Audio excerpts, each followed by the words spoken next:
Like a meteor crashing down from the sky, a mysterious figure smashes into the asphalt. From within the smoke, a sinister voice announces that from now on, the city belongs to the Ravage clan, as the armored villain walks calmly down the street. With a macabre smile under his mask, the threat reveals itself completely. Without wasting a second, the police shout the order to fire and unload their weapons. But the bullets just ricochet off the monster's heavy armor without leaving a single scratch. Demanding that everyone bow down and worship him, the villain relentlessly advances on the police cars. Laughing in the face of the authorities like a maniac, he calls everyone idiots. Totally confident, the criminal questions if the cops really thought regular bullets would pierce that suit. Suddenly, a red laser cuts through the sky, heading for the ground. It causes a violent explosion right in the middle of the chaos. From the impact of the attack, a blonde kid is thrown through the air, screaming in pain. Tossed into the apocalyptic scene, the kid is surrounded by fire and destruction. Stunned by the blast, the young man tries to figure out what just happened. Out of sheer desperation, our MC reaches out to grab a fallen gun. Before he can reach the revolver, a mysterious foot stumps down right in front of the young man's hand. Completely in shock, the blonde kid stammers as he recognizes who just arrived. Pulling the pistol from the ground, the new figure shows he's not here to play games. It's none other than the legendary hero, Star Sonic, shining in the midst of the flames. Recognizing the famous Vigilante, the armored behemoth says he wants to see what he's made of. With a cold, deadly gaze, the newcomer focuses on his target. Standing in the middle of the chaos, the savior just holds the gun calmly. Laughing, the big guy scoffs, saying that guns are useless and that he's disappointed. In the blink of an eye, the hero dashes forward at an absurd speed, tearing through the air like a lightning bolt. Surprised by such speed, the villain can barely track his movement. Already positioned behind the enemy, the masked man finishes the attack in a deadly silence. Looking back in desperation, the criminal realizes something has gone very wrong. His indestructible armor is completely shattered into 1,000 pieces from a single blow. Spitting up blood is the bad guy's only reaction as his body collapses. Cold as ice, the hero declares his victory, saying it was way too early to be disappointed. In his battle stance, the Sonic warrior shows that the fight is over. Violently, his opponent hits the asphalt, totally defeated and bleeding. Tasting defeat, the former tyrant is now nothing more than a pile of garbage on the ground. Injured and tied up, the hostages let out groans of pain from the battle's impact. Still a bit dizzy, the young blonde man murmurs, trying to get his savior's attention.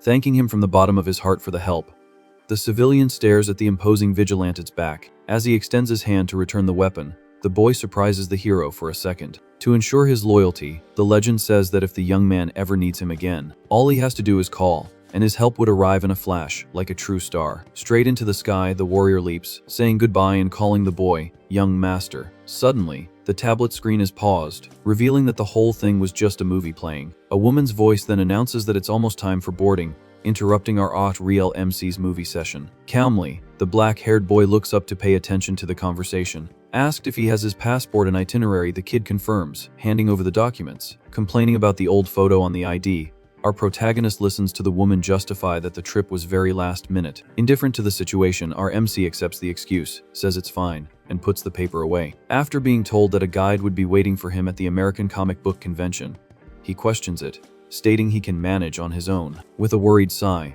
the woman confesses she wouldn't be able to rest easy if he went without help. Not understanding the reason for so much protection, the young man insists on asking why. Getting straight to the point, he gestures to his own legs and asks if all this babysitting is because of his disability. For a brief moment, the caregiver is silent and plays it off, saying it's just because he's a minor. With a slight smirk, our boy sees through the white lie and understands the woman's concern. Right after, the loudspeaker calls the name Lee Ro-woon for boarding. With a polite bow, the flight attendant offers to help the special passenger. Being pushed in his wheelchair, he heads straight for the flight gate. Left behind, the woman watches the kid depart with an expression of affection and melancholy. Cutting through the dark night, the plane rips through the sky, carrying the young man toward his destination. Now settled in his seat on the flight, the boy turns his attention back to his tablet. Looking at a news story about the 2025 Seattle Comic Convention, he focuses on the hero's image. Excited, the fan thinks to himself that he can't wait to finally meet the actor who plays Star Sonic. Aware that his idol is just a movie actor, our fan tries to contain his excitement. However, the smile on his face gives him away, and he admits to himself that his anxiety is through the roof. Suddenly, a jolt shakes his seat as a chubby passenger stumbles in the dark aisle of the aircraft. On impact, the stranger's glasses fall to the floor as he mutters, startled. Desperate, the man fumbles around on the plane's carpet, apologizing and complaining about the darkness. Looking down, The wheelchair user spots the frames and says he found them. From the strong smell in the air, our MC immediately figures out the guy reeks of pure booze. With the glasses back on his face, the clumsy passenger adjusts the lens to see properly. Stammering more apologies, the drunkard tries to explain that his vision is terrible. Upon recognizing the kid's face, the guy asks if he's a Korean student and tries to make small talk. With total disdain, the young man turns his head, completely ignoring the annoying drunk. Totally embarrassed, the chubby guy is left looking like a fool for being ghosted by a teenager. Suddenly, the guy's tone changes, and he gets irritated, telling the kid to shut up even though he hadn't said a word. Being told to be quiet by another passenger, the drunk shrinks back and apologizes again. Out of nowhere, the flight attendant appears, scolding him and pointing to the opposite side while the man makes up more lame excuses. In the middle of the confusion, the flight attendant tries to restrain the drunk passenger. Rolling his eyes, our boy lets out a tired sigh. With his head elsewhere, the kid calculates that there are still about 8 hours of flight time left. Deciding to get some rest, the young man closes his eyes to try to sleep until they land. Suddenly, a bizarre bang makes the wheelchair user's eyes fly open in terror. Tearing through the plane's metal, a colossal explosion lights up the night sky. In total shock, our MC watches the aircraft's fuselage get torn to pieces right in front of him. Pulled by the vacuum, dozens of passengers scream as they're flung outside amidst the chaos. Plummeting in a free fall, our boy screams in desperation in the darkness. Around him, giant pieces of flaming metal rain down toward the ground. Like fiery meteors, the debris heralds a catastrophic tragedy. Hours later, rescue teams search the destroyed scene with flashlights. In the hospital rush, doctors and nurses' eyes widen in disbelief at what they see. Opening the room door, the caregiver is shocked and asks if the young master has finally woken up. Confused and breathing through tubes, the boy asks what Mrs. Moon is doing there. With the memories of the nightmare still fresh, the kid tries to process the fall. Rushing to the bed, the woman hugs the boy, sobbing, telling him that everything is okay now. Between tears, the caregiver reveals that he was out for 10 days, and that she thought the worst had happened. Thanking God for the miracle, she holds the traumatized young man tightly. With no immediate reaction, our MC just returns the hug and thanks her for being there. Far away, a luxurious mansion stands out in the darkness of the night. Inside a room, a man in a suit stares at a wall full of hero posters. Focusing on the equipment, the scene shows perfect replicas of Star Sonic's helmet. Back in his reality, the wheelchair-bound protagonist stares out the window of a dark room. In the glass reflection, the young man's empty gaze shows that the trauma of the fall is still fresh. At that exact moment, Mrs. Moon enters the room, announcing she's brought his medicine. Carrying a tray with water and pills, she approaches the wheelchair. With a pitying expression, the caregiver notices the exhaustion on the boy's face. Worried about the situation, she asks if he still can't get any sleep. Without taking his eyes off the window, our boy confesses that he's actually very relieved. Smiling in relief, the woman comments that it was a miracle he came out without serious injuries, and that his parents in heaven protected him. Cutting the small talk short, the MC firmly says the caregiver's name. Straight to the point, the kid says he's tired and ends the conversation. With a sad look, the woman gets the message immediately. Without pushing it, the caregiver just agrees and slowly leaves the room. As soon as the door clicks shut, the boy is once again in complete solitude. Gripping the fabric of his pants, the young man tries to deal with his body's frustration. On the tablet screen, the news reports that it has been 15 days since the crash of Flight 701. In the darkness of his room, the survivor listens to the report about the search on the island. Hearing the reporter say that the world still has hope of finding survivors, the boy lowers his head.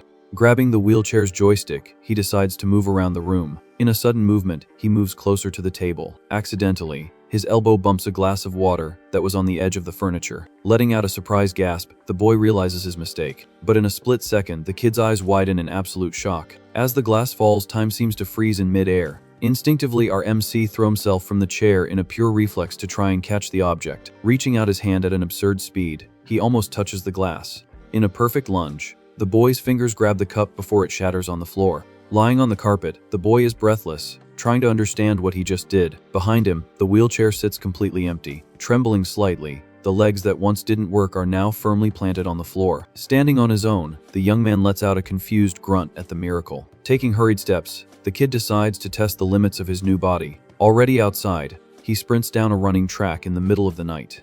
Leaping over the steps, the boy celebrates, confirming that his legs have come back to life. With a grin from ear to ear, our MC shouts with joy for being able to truly run again. With each heavy stride on the asphalt, the brute force of his feet creates small shockwaves. Gaining momentum, the boy makes a colossal leap that defies gravity. Upon landing, the former wheelchair user kicks up dust, showing superhuman agility.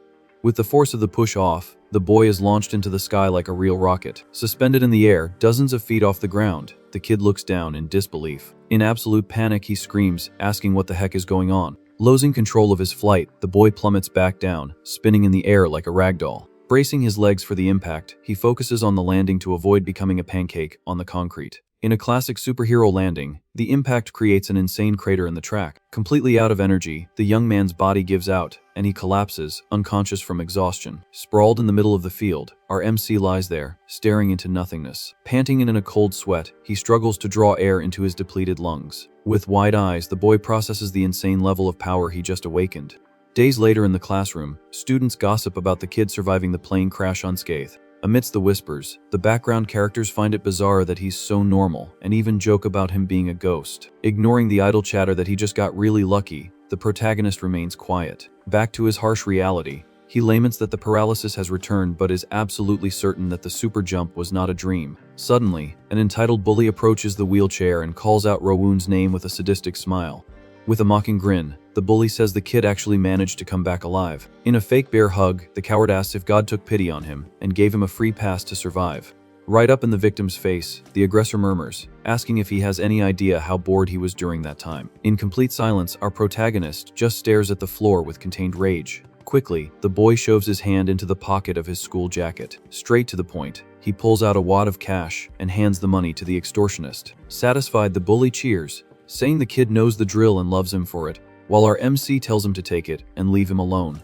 Out of nowhere, the aggressor's heavy hand grabs the wheelchair user's chin with brute force. Irritated by the defiant expression, the bully asks if the near-fatal accident made the kid forget his place. With fury in his eyes, the delinquent reminds him that he was gone for 3 whole weeks. Through brute force, the human garbage warns that he needs to bring a lot more money to make up for the delay. At that moment, a firm footstep echoes, breaking the tense atmosphere of the classroom. With a violent slap to the back of the neck, the girl hits the coward square from behind. Seething with rage, the aggressor yells, asking who the heck had the guts to do that. Without any fear, the friend points her finger and demands that he return the money right now. Surprised by her insane bravery, the boy calls out Danny's name in a low voice. Mad as heck, the bully grits his teeth, staring the girl down with contempt. Ready to throw a punch, the scumbag yells, asking if she has a death wish. In a perfect reflex, the student dodges the blow, grabs the loser's arm, and executes a brutal judo throw. The impact on the classroom floor sends all the bills scattering across the ground. With her knee in the aggressor's back, the fighter threatens that she won't go easy next time if he keeps it up. With nothing to say, the coward swallows hard, sweating from pure humiliation. Stumbling, the guy gets up, holding his injured arm and cursing the situation. Defeated and muttering curses, he decides to bail and get out of the classroom as fast as possible. Without losing her composure, the girl kneels and picks up one of the bills from the floor. Immediately, she returns the money to our MC and scolds him, saying he should call her when these things happen. A bit embarrassed, the protagonist looks away, preferring to stay silent. Outside the school, the girl's indignant shout echoes across the open courtyard. In disbelief, the friend asks if he was really paying them off every week, and he confirms it flatly. In the middle of their snack, the young woman angrily asks what's wrong with him, and if all rich kids act so uselessly. Calmly, our MC replies that it's not that much money, and that paying ensures they leave him alone at school. With a knock on the top of her friend's head, the fighter orders him to never give the gang another cent. Pinching the wheelchair user's cheek, she demands confirmation, forcing the boy to say yes, loud and clear. With a stern expression, the kid coldly states that this has absolutely nothing to do with her. Indignant at his coldness, the girl grabs his uniform, yelling that they've been friends for 10 years, while he tells her to stop the drama. At that moment, a voice in the distance calls for the student, saying the gym teacher wants to see her on the court. In a quick dash, the friend says she has to go but tells the kid to wait after school so they can go home together. Alone in the courtyard, the boy just watches the shadow of his defender disappear down the hall.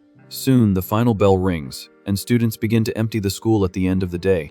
With the door wide open, the image focuses on the entrance of one of the classrooms in the main hallway. Smiling, the girl enters the room, calling her friend's name, expecting to find him there. Noticing the classroom is completely empty, the girl gets confused and cuts her own sentence short. Getting slightly stressed, she grumbles angrily because she had told the stubborn boy to wait. Suddenly, a notification on her phone makes the young woman's eyes widen in pure desperation. On the device's screen, a nasty message from the bullies shows a photo of the wheelchair user being kidnapped with a mocking plea for help, and the exact location marked on a map. With her blood boiling, the heroine clenches her fists and curses the entire gang of scumbags. Far away, in a yard full of abandoned containers, night already covers the port in shadows. Surrounded by the gang, the wheelchair user listens to the leader mock him with crossed arms, calling him an isolated nerd. With the victim's device in hand, the criminal laughs when he sees that the photo gallery only has pictures of the hero star Sonic. With utmost cruelty, the punk asks if there are no pictures of women on the phone, while a crony laughs, confirming he'd never have that. Finding an old photo of the MC with Danhee, the aggressor shows the screen, asking in a mocking tone if she's his cute little girlfriend. Faced with the lethal rage in the wheelchair user's eyes, the coward provokes a reaction as our boy demands his phone back, stuttering with hatred. With a malicious smile on his face, the leader just dangles the device, toying with his target's patience. Near the ground, the scumbag places the phone on the concrete and tells the disabled kid to come get it with his own hands. The entire gang starts laughing as the leader repeats the order, while a partner in the background laughs, finding the sick joke hilarious. To worsen the humiliation, the aggressor tells his goon to give him a friendly hand. With a brutal kick from above, the accomplice lands a direct hit on the chair's side wheel. Thrown onto the cold port ground, the protagonist falls hard while the creeps laugh at his misfortune. Between puffs of a cigarette, the real red-haired boss appears and tells the wheelchair user to put some strength in his useless legs and crawl over. Out of nowhere, Danny's furious scream echoes, tearing through the silence of the yard, catching everyone by surprise. Startled by the sudden shout, the punks turn their heads toward the intruder. In a desperate run, the fighter crosses the yard, telling the gang to stop their cowardly act immediately. Without even giving time for defense, one of the goons takes a solid punch that rearranges the unlucky guy's face. Trembling with fear, the remaining partner points a finger and tells the boss that she was the one who hit him earlier at school.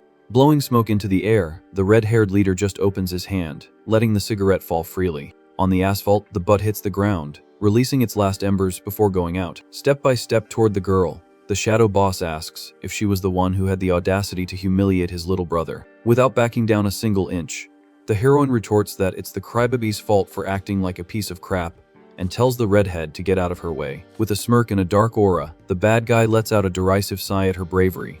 Turning her back on the danger, she approaches her fallen friend and tells him they should go, because dealing with this kind of trash is a pure waste of time. In a completely cowardly move, the redhead closes the distance and lands a direct, devastating punch to the girl's face. From the absurd force of the blow, the young woman is thrown far and hits the dirt of the port, defenseless. With bloodshot eyes and a crazed smile, the villain leader calls for a fight, demanding that she come at him for real. Fallen and injured, the fighter hears the aggressor's sadistic promise, vowing to do to her exactly what she did to his little brother. Still lying on the asphalt, our protagonist extends a trembling hand, murmuring the enemy's pronoun with an awakening fury. Lying on the ground, the girl hears the red-haired villain call her trash. Without mercy, the aggressor lands a brutal kick to the victim's face. With a cynical smile, the coward mocks her pain. In a violent pull, the monster delivers heavy punches, asking if that was all she had. Even all beaten up, the heroine returns a look full of hatred. Screaming, the gang leader calls the girl a dumb brat and lands another blow. In a pure taunt, the sadist tells the girl to try and hit him again. Face down in the dirt,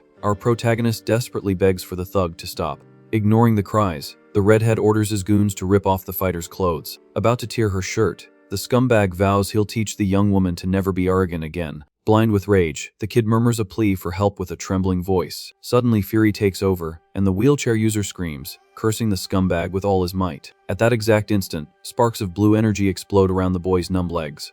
In the boy's mind, a cute memory of a little girl complimenting his wheelchair in the past emerges. Soon after, the memory shows a young Danhee hurriedly calling her friend for the first day of school. With the memory of his friend always defending him and returning his extorted money, the hatred only grows. Back in reality, the sight of his protector, unconscious and injured, serves as the final trigger. Completely losing it, the hero screams for the punk to stay away from the girl. Startled by the yell, the goons look back, not understanding anything. In the shadows, the boy's eyes glow with an intense and deadly blue light. Breaking through the paralysis, the young man stands up, exuding an insane electrical aura. Totally in shock, the red-haired leader questions how the cripple was standing. Before his accomplice can finish doubting, the former wheelchair user disappears from their sight. Like a human lightning bolt, the boy dashes forward, tearing through the air at sonic speed. Giving no chance for defense, the blue punch lands squarely on the gang leader's face. With his feet firm on the asphalt, the Vigilante perfectly finishes the attack motion. From the devastating impact, the villain flies like a rag doll against the metal container.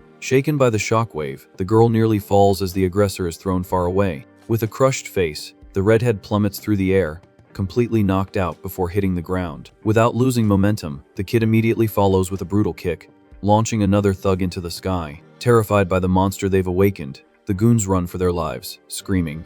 In the midst of their desperation, the gang cries out, asking what kind of demon he was. Firm on the asphalt, our MC watches the scum flee into the darkness of the port.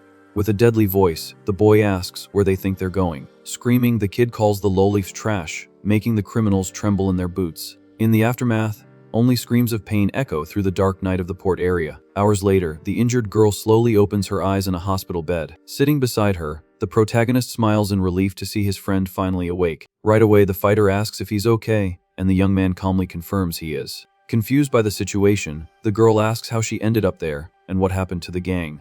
With a straight face, the kid makes up a story that a tall guy beat everyone up and left before the ambulance arrived. Naively, the friend lets out a sigh of relief, thanking the heavens for their good luck. Genuinely concerned, she insists on knowing if her friend got even a single scratch in the chaos. Gently, the boy tells her to focus on her own recovery since she cracked a rib. Laughing, the stubborn girl tries to move, insisting she's perfectly fine.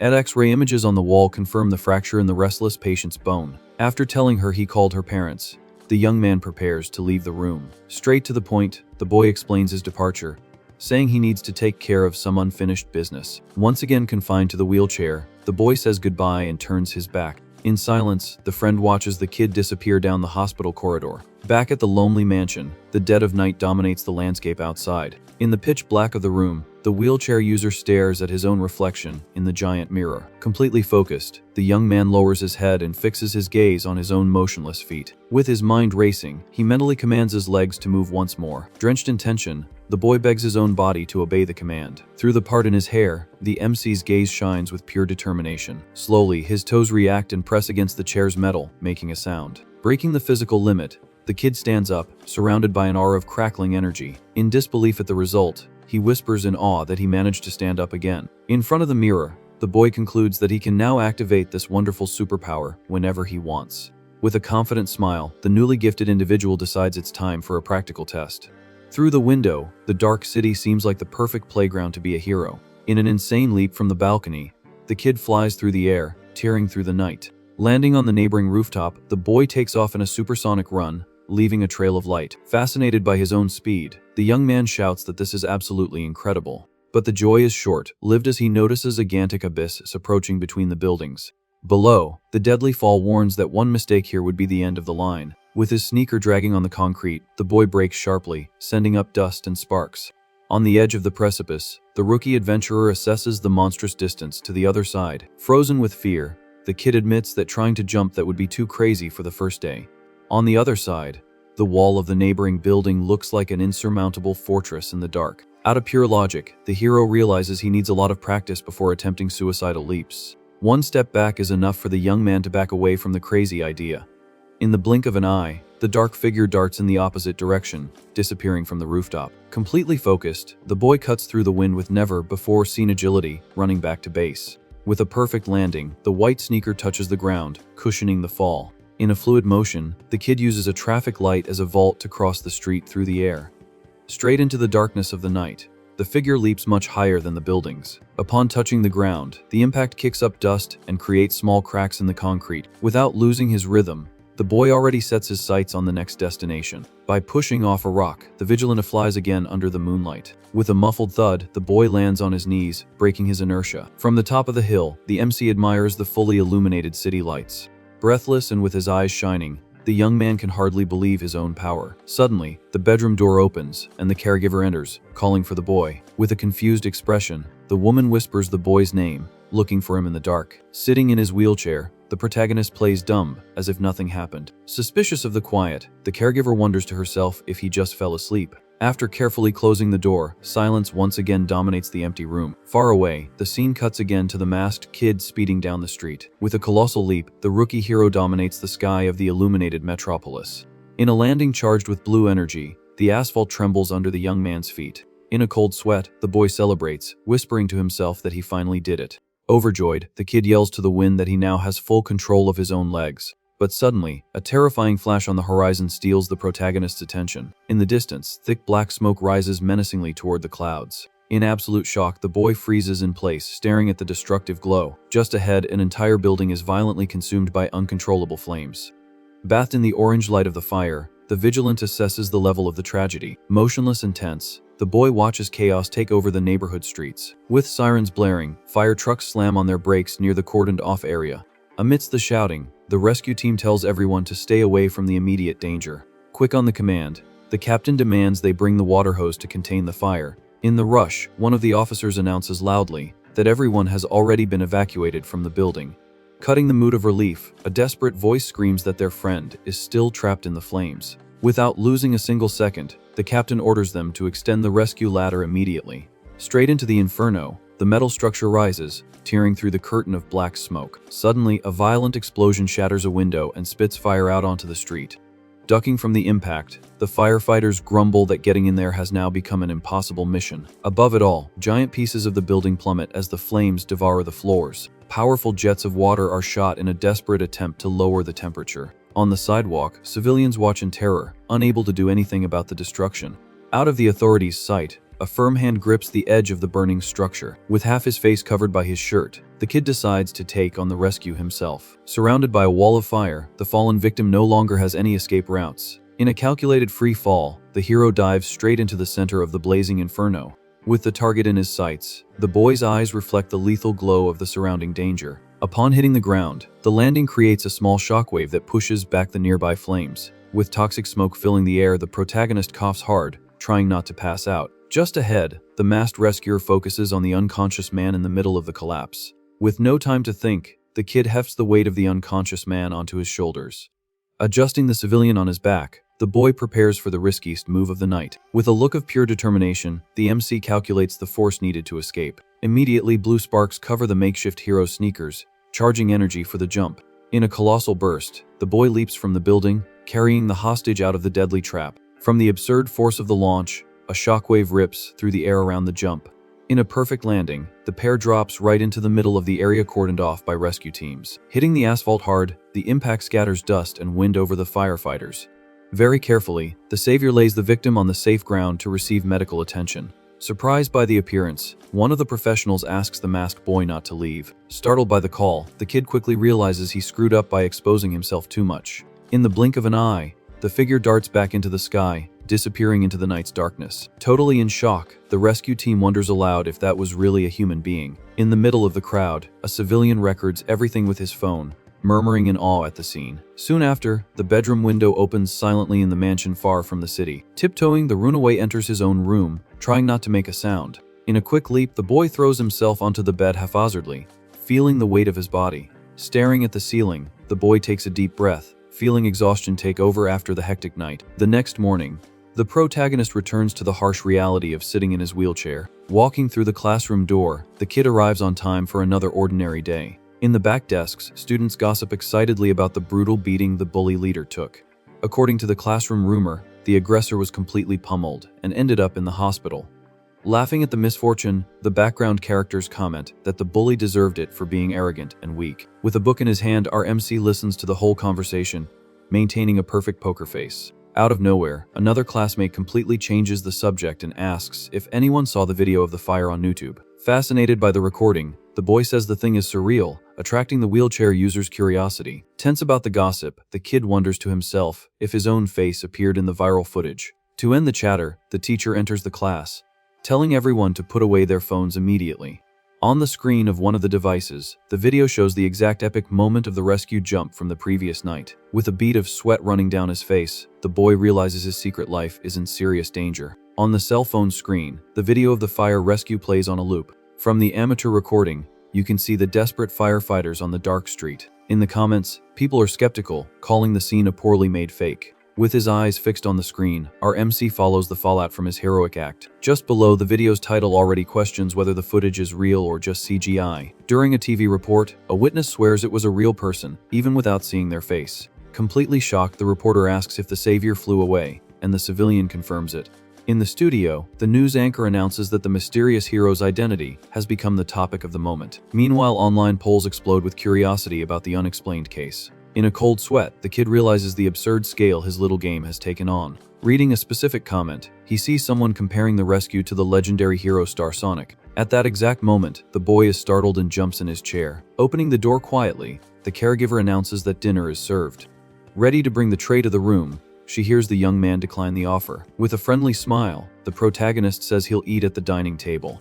A bit surprised by his attitude, the woman just nods and leaves the room. Rolling his wheelchair down the hallway, the boy goes to the main room. Passing by the shelf, the imposing figure of the Star Sonic action figure catches his eye. With a slight smirk, the kid feels the weight of the comparison to his idol. On the living room TV, a sensationalist show announces that the real Star Sonic has appeared. Gesticulating like a madman, the masked host celebrates the video of the impossible rescue. Promising to uncover the truth, the TV guy declares this the case of the century.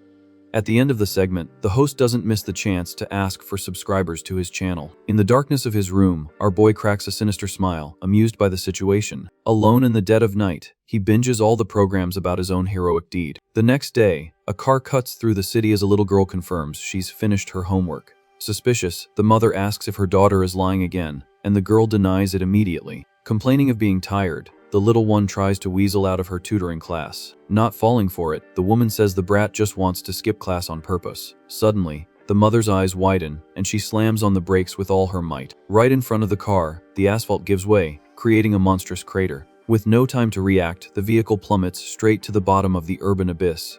On the upper lane, other drivers crash their cars, trying to swerve away from the deadly hazard. Terrified, a man screams, not understanding how the street just vanished. From above, the view of the crater swallowing the asphalt is purely terrifying. Deep in the dark pit, the family's car rests overturned and crushed. Meanwhile, at school, the bell rings, and the students start heading home through the hallways. Complaining about life, a student cries that the mock exam was way too hard. With a bored expression, our MC retorts that any test would be hard for her. Irritated by the jab, the girl snaps back, but Danny cuts her off, saying she also got a bunch wrong. Out of nowhere, a group of students' eyes widen at their phones as news of the collapse spreads. Hearing the name of the neighborhood, the wheelchair user freezes on the spot, paying close attention. Confused, the friend tries to understand the gossip while the protagonist turns his chair around. On the news screen, the image of the giant crater causes a general panic among the students. Without much explanation, the boy says he's going home early and bolts. Left behind, the girl grumbles, calling her friend cold and insensitive. Far from prying eyes, the hooded kid is already cutting through the sky in an insane leap. With a heavy impact, his sneaker hits the concrete of the rooftop, cushioning the flight. Pushing off the edge, the Vigilante slides, ready for the next move. Calculating the route, the hero locates the accident's neighborhood in the middle of the concrete jungle. Without hesitation, the boy dashes straight to the edge of the building, diving into the air. During the free fall, he pulls up his makeshift mask to cover his face. Like a human missile, the figure plummets toward the target on the ground. Around the crater, police tape and news crews already dominate the area. Speaking to the camera, the reporter says the rescue is underway but complicated. In front of the hole, the fire chief yells that the ground is still collapsing, preventing a descent. In the midst of the chaos, an officer states that any approach is suicide without a helicopter. Furious, a civilian yells, asking if they're just going to let the family perish down there. To make matters worse, the sound of crumbling earth echoes from the dark hole, terrifying everyone. Trapped in the wreckage, the little girl cries in terror while her mother tries to calm her. In tears, the girl apologizes, thinking the accident is a punishment for skipping class. Hugging her daughter, the woman swears everything will be okay, right before a loud crash shakes the car. Heavy pieces of asphalt plummet, crushing the roof of the destroyed vehicle even more. In the darkness and dust, a silhouette appears outside the broken window. With glowing eyes, our masked hero looks at the victims trapped in the wreckage. Desperate, the mother begs the stranger to save her little girl's life. Calmly, the boy extends his arm and asks the woman to pass him the child slowly. Crying, the little one doesn't want to let go of her mom, but the woman assures her she'll be right behind her. Holding the child firmly, the hero adjusts his stance for the vertical escape. In an absurd leap charged with blue energy, the Vigilante takes off from the bottom of the crater. Landing his feet on safe asphalt, he hands the girl directly to the rescue team. Sobbing, the little girl begs the firefighters to get her mother from the hole. Surprised by the masked man's appearance, the commander orders him to stop right there. Not giving a darn about the order, the kid turns his back and prepares for a second dive. Yelling, the firefighter warns that the crater is collapsing for good and that jumping again is suicide. With a surgical mask hiding his face, the kid focuses on the trapped woman. Inside the dark crater, the car's roof slowly gives way and the mother screams in panic. Diving headfirst to the bottom of the abyss, the hero throws himself into his second rescue. Due to the absurd speed of the dive, the dark figure cuts through the dust and debris in a free fall. Twisting his body to break the aerodynamics, the kid precisely adjusts his landing. Using the dirt wall as a foothold, he breaks his dive, leaving a trail of blue electricity. On the surface, the rescue team tries to hold back curious civilians with the police tape. Out of nowhere, the crowd's eyes widen in amazement at something emerging from the giant ditch. Fascinated, the crowd points their phones at the unbelievable scene that appears. In a mega jump carrying the victim, the Vigilante flies high, cutting through the sky in front of everyone. In a tense landing on the hood of a crushed car, he places the mother safely. Screaming and crying, the little girl runs toward the woman just saved from the inferno. On the cordoned-off street, mother and daughter embrace on their knees, crying with gratitude. Crying rivers, the woman bows at the masked man's feet, whispering eternal thanks. In absolute silence, the hooded boy just watches the scene with an unreadable expression. Cutting the mood, a voice from the crowd interrupts the heroic moment on the street. Overly excited, a reporter points her microphone, confirming that this is the same hero from the fire. In a frenzy, the entire crowd pulls out their phones, firing thousands of flashes at the same time. Faced with the general harassment, the kid grits his teeth, tense from the unexpected exposure. Immediately, the electric aura once again envelopes his white sneakers, charging up the batteries. In a violent crackle, the boy shoots vertically, bailing from the scene in the blink of an eye. Far away, the adrenaline still pumps through our jumping MC's blood. Closing his eyes for a second, the image of the legendary Star Sonic invades his mind. With admiration burning in his chest, the boy focuses on the path ahead with a look of hope. Days later, the gigantic facade of the city courthouse shines cold and imposing. In the main hall, the stern-faced judge announces he will read the final verdict in the case of the moment. According to the paperwork, the defendant drove the car completely drunk, causing a fatal accident that took a civilian's life. With the camera focusing on the scumbag's handcuffs, the mood in the room becomes incredibly heavy. To everyone's fury, the defense played the mental health card to try and reduce the sentence. Laughing like a true psychopath, the blonde rich kid mentally celebrates, calling the justice system pathetic. At the same moment, the controversial channel Real Man Show starts a live stream on a phone. Excited, the masked internet personality announces that the legendary Vigilante has struck again to save the world. With photos and videos of the collapse rescue, he swears the appearances have exceeded 10 incidents. According to the influencer, the foreign videos are already breaking world records for the mysterious hero. Showing a crazy theory, he focuses on a mask a civilian found, guaranteeing it belongs to the real Star Sonic. Full of ego, the channel's host claims he himself named the hero from the very first time. Almost jumping out of the screen, the guy guarantees that if the Vigilante is the real Star Sonic, then he definitely watches the Real Man Show broadcasts. Looking straight at the camera, the host begs for the hero's presence on the show for an exclusive interview. Without much enthusiasm, our boy listens to the nonsense, murmuring that the YouTuber went overboard with the mask talk. In the flow of the show, the topic shifts to the hit and run case of the wealthy hair, Ju Tae-won. Faking pure remorse, the blonde scoundrel publicly vows to reflect on the horrible crime he committed. Extremely irritated, the TV guy zooms in on the rich kid's mocking face, proving he was laughing at the punishment. In a fit of rage, the YouTuber screams that the whole mental insanity diagnosis is a setup and a bribe bought with a fortune. Following the angry mood, viewers flood the chat with insults, wanting justice at any cost. Reading a specific comment, the host fires up the audience, asking for Star Sonic himself to appear and deliver the true sentence to the suited criminal. On the other side of the screen, the channel's subscribers scream in the comments for the Vigilante to act faster than the corrupt justice system. With a deadly look of approval, the wheelchair user just watches silently as he accepts the popular mission to teach the scumbag a real lesson. That same night, the luxurious club is bumping with loud music and bright lights in the VIP area. On the sofa, surrounded by friends, one of the rich kids laughs, saying he thought the spoiled blonde was going to end up in jail this time. Laughing, his friend assures him that losing the bet doesn't matter because guys like the hair always get away scot-free. With a cynical tone, the buddies poke fun at the fake mental problem story to get out of prison. Drunk on arrogance, the psychopath asks his friend with a straight face if they really thought he was just drunk on alcohol that day.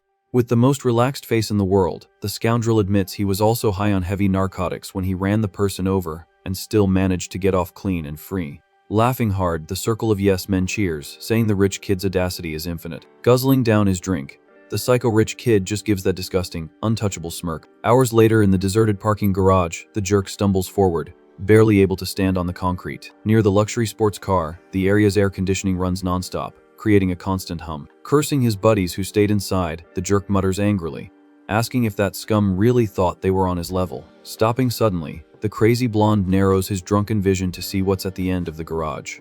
In complete disbelief, he sees a tall, hooded silhouette with a mask leaning against the passenger door. Before he can curse, the kid rushes forward at lightning speed, disappearing from the rich drunk's sight. Without even seeing where it came from, a violent blow shatters the hare's leg, slamming his face onto the cold garage floor with a heavy, dry thud. Groaning in pain, the rich kid spat out a tense curse, his eyes half closed, fighting not to vomit from the sheer, instant pain and confusion. Cold as ice and without any pity, our hooded and masked MC stands there, staring down at his prey on the floor in a macabre way. Dazed from the hit, the rich jerk asks with a slurred voice who the heck sent someone to attack him from behind in a closed parking garage. Drooling with hatred and fury, the coward yells and asks if the hooded figure has any idea who he is, warning that one phone call from him, and the masked man would be a goner right there on the asphalt. With a smile of pure maniacal hatred and explicit mockery, the scumbag flaunts his impunity, vowing a swift end without a second thought. Immediately, a crackling blue roundhouse kick lands right in the scoundrel's face, sending the human garbage spinning into the air. Crashing brutally against the car, the jerk screams in pain as the figure in the sinister mask coldly states that yes, he knows very well who he is, and he couldn't care less. With a dark voice, the hero delivers the sentence, confirming the rich kid is just a filthy piece of trash who ran over and took the life of an innocent person without feeling the slightest guilt or remorse. In a cold sweat with his body broken, the spoiled kid curses to himself, desperately wondering if the professional killer in front of him was hired for a fortune by the accident victim's family. Shaking in his boots, the cowardly rich kid raises a hand and offers to negotiate to try and save his own rotten skin, begging for a sum of money to buy his life right then and there. Unscathed and static, the masked man listens to the bizarre offer of 10 or 20 million that comes drooling from the mouth of the psychopath cornered against the concrete wall. Crawling at his enemy's feet, the hare swears on his life that he'll pay double whatever the victim's family offered for the dirty revenge job. Mentally celebrating his temporary triumph, the cynical jerk smiles maliciously, stating he already figured all this talk of justice would be easily resolved with a lot of cash, buying the silence of yet another fool in his life. With darkness covering part of his face, the fury in the masked man's eyes shines intensely. Without a second thought, the hero lunges forward and delivers a violent, energy-filled punch. Hitting the rich kid's head directly, the impact shatters the concrete floor. Cold and calculating, the Vigilante orders the worm to confess all his crimes publicly and ask for forgiveness from the victim's family. Terrified, the rich kid cries, agreeing to everything and begging for mercy. Taking a step back, the kid warns that next time, the lesson will be 1,000 times worse. With a blue boom, the masked man takes off, tearing through the night sky and leaving the aggressor behind. Lying on the garage asphalt, the hare swallows his tears, sweating with pure hatred. The next morning, the sun rises peacefully, illuminating the school's facade. In the hallways, gossip about the mysterious Starsonic's recent deeds runs rampant. In a TV interview, even the American actor from the original movie comments, wanting to meet the real hero. Not paying much attention, our MC confirms he read the article while his friend questions his lack of enthusiasm. Looking confused, Danny finds it strange that a superfan is so uninterested in the topic. Whispering in the boy's ear, the fighter drops the biggest rumor, that the Vigilante studies at the same school as them. Bursting out laughing, the girl jokes that the hero's pants in the collapse video looked identical to their school uniform. Hiding his panic, the young man lets out a dry laugh, saying the theory is funny. With narrowed eyes, the suspicious friend focuses on the wheelchair user's forced reaction. In the courtyard, the boy asks what the problem is, and if she's okay. Pointing her finger, the girl accuses our MC of acting strange and being much more cheerful lately. Hours later, the facade of the luxurious Warra University Hospital stands out in the Seoul night. In a fancy room, a man in a suit asks if the patient is absolutely sure he doesn't want to call the police. Drooling with rage, the beaten-up rich kid screams that the police are useless and won't satisfy his anger. Yelling, the cowardly hare tells the suited lackey to get out of there immediately. Alone in the room, the blonde rich kid curses the masked man, vowing a bloody retribution. Suddenly, a footstep in the dark makes the rich kid promise to break his enemy to the bone. Startled by the sudden presence, he questions who the heck dares to invade the VIP area. Without backing down, the spoiled brat immediately declares he's someone untouchable and far too powerful. Cutting him off, the stranger retorts that the hero should have gotten the message after the first beating. Completely in shock, the blonde kid recognizes the intruder, stammering the name, Chief Choi. Before he can finish the sentence, the man's hand brutally clamps over the rich kid's mouth. Pressing the rich kid against the bed, the intruder tells him to shut up and not cause a scene in the hospital. Groaning in pain, the spoiled hare tries to break free, feeling the enemy's absurd strength. With his eyes glowing a demonic blue, the man warns that Starsonic went way too easy on him the first time. Terrified and with tears streaming down his face, the rich kid realizes the torture is about to get real. In a distant room, monitors display various security camera feeds. Meanwhile, in the hospital room, the rich kid's muffled screams of agony echo. The next day, the sun once again illuminates the imposing university hospital building. With a tray in hand, the nurse knocks on the door, calling for the VIP patient, Ju Tae-won. Explaining that she's brought the painkiller injection, the woman calmly enters the room. In a split second, the nurse's eyes widen at the macabre scene. Hanging off the edge of the bed, a bare foot dangles completely inert toward the floor. Unable to believe what she's seeing, the employee freezes in pure terror.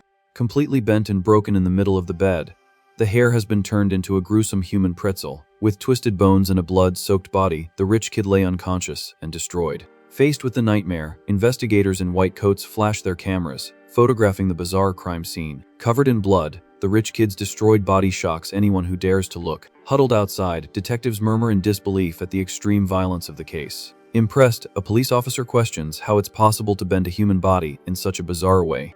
Commenting on the insane scene, his partner speculates that the attacker must have superpowers. Soon after, footsteps echo in the hallway, and the police officers look up, startled, questioning the identity of the suited newcomers. With a sinister smile on his face, the leader of the men in suits introduces himself as a member of the Special Investigation Task Force. Pulling a wallet from his pocket, the man in glasses declares that the case is now under their jurisdiction. Confused, the detective complains that he's never heard of such a secret team and demands to see a badge. Full of himself, the suited man reaches into his designer jacket to retrieve the requested document. In a swift motion, he pulls out a gleaming badge to shove in the local investigators' faces. Handing over the identification, the suited man maintains a cynical, unblinking smile. After checking the paper, the suited man's gaze reflects pure mockery of the regular police. At the same second, the police officer's cell phone buzzes, and he answers the call surprised. With the commissioner's voice on the other end of the line, the detective swallows hard, breaking into a cold sweat. Stammering and standing at attention, the officer accepts the direct order without a single complaint. Hanging up the phone, the detective orders his entire team to fall back immediately, abandoning the crime scene.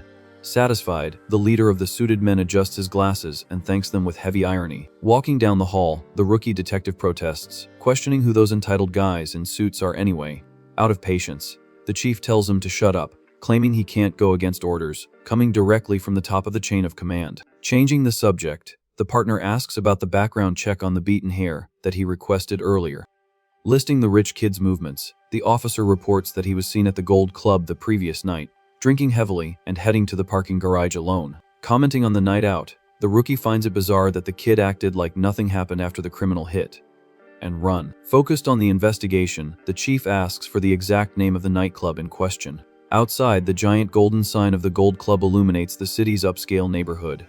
Back at the security center, the detectives confirm their suspicions after questioning employees and hearing that the footage has disappeared.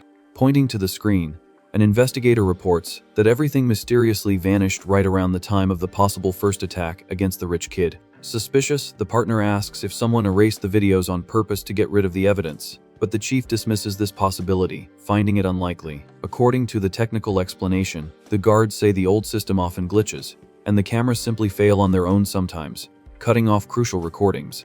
Irritated by the intrusion, the club manager kicks the police out, telling them to leave if they have no other business to discuss with the local management.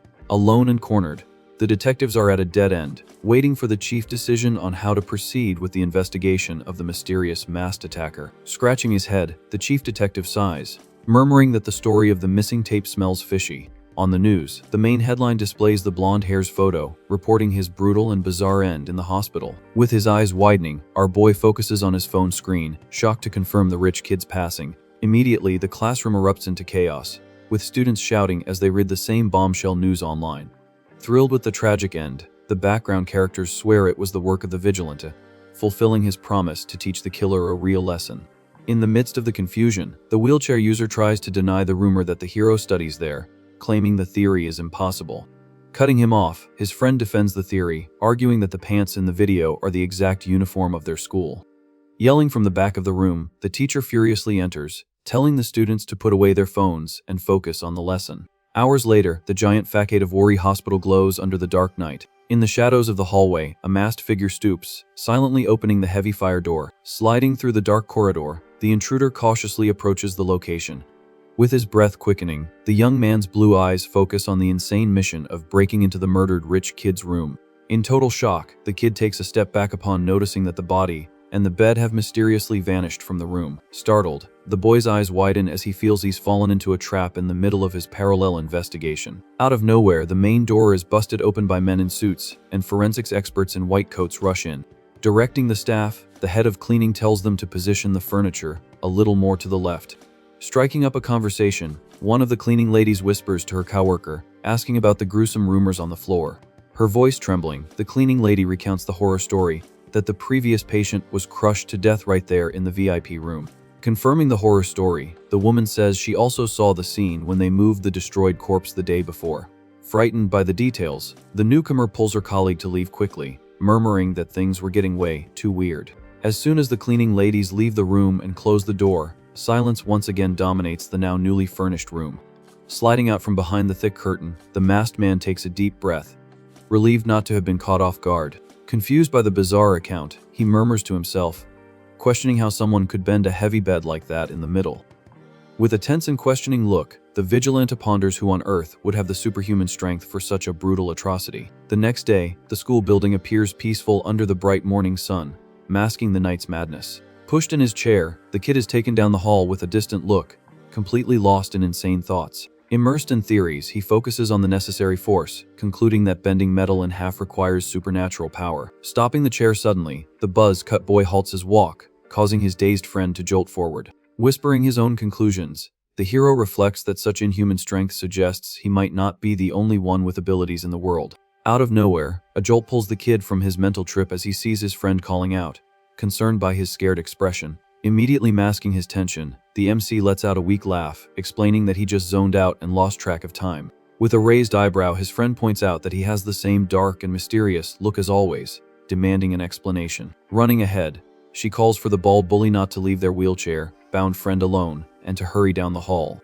Irritated, the ex-bully turns toward the kid, gritting his teeth with fury restrained by school obligation. Calling the MC wheelchair boy, with pure mockery, the guy advances on his helpless classmate with clear bad intentions. Without any warning, the big guy lands a brutal kick to the back of the wheelchair, pushing it with extreme force. Hitting the doorframe, the chair tips over, sending the boy tumbling to the floor in a shameful fall. Fallen and humiliated, the MC feels his shoulder slam hard against the wood, and the aggressor demands an explanation for the trick he pulled during the beating. Laughing in the boy's face, the bully accuses his classmate of playing dumb to escape the pressure.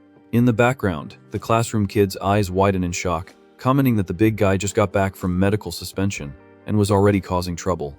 Leaning over the wheelchair user, the coward demands that he stand up on his own, testing if the miracle would happen again in front of everyone.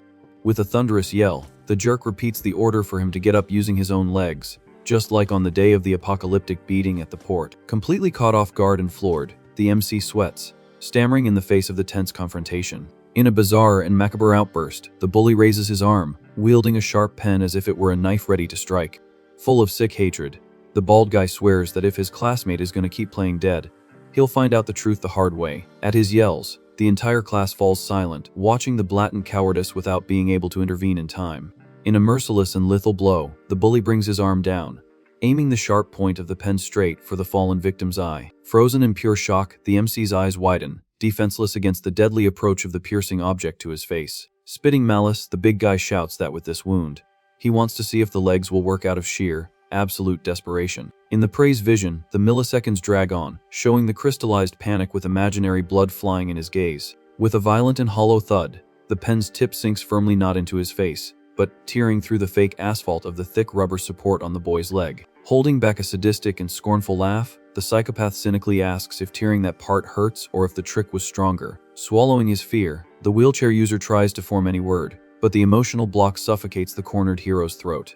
Cutting through the tension, a heavy hand firmly grabs the aggressor's wrist, telling the bald guy to stop the useless show immediately. Furious, the jerk threatens to explode and unleashes venom on the meddling teacher, who ruined all his sadistic morning fun. With relentless fury, the gym teacher twists the loser's arm, dragging the trash away amidst curses in front of the stunned class.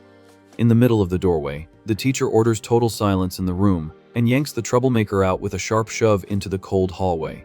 Yelling loudly, the teacher tells the troublemaker to leave the victim on the floor alone, warning that this had crossed all acceptable limits. Ripping the sharp object away with a sharp crack, the metal hits the floor, moving the imminent danger away from the traumatized hero's eyes. Dragged away, the aggressor mutters a sinister promise to soon rip off the mask hidden under the fake X, wheelchair user's perfect disguise. Fuming, the teacher pulls the delinquent out, completely ignoring the bald kid's defiant response to go to heck. On the black uniform pants, a small tear shows the sharp impact that marked the thigh of the boy's motionless, cold, paralyzed leg. Kneeling just inches away, the teaching assistant asks with great concern if the boy hit his head or was seriously injured during the treacherous attack in the classroom. Abruptly changing the scene, the focus shifts to the cramped principal's office at the school, signaling heavy meetings and imminent punishments in the day's brutal aftermath. Fuming and downcast, the teacher offers a sincere apology, admitting fault for not monitoring the jerk student closely as soon as he arrived at school today. With an impassive expression,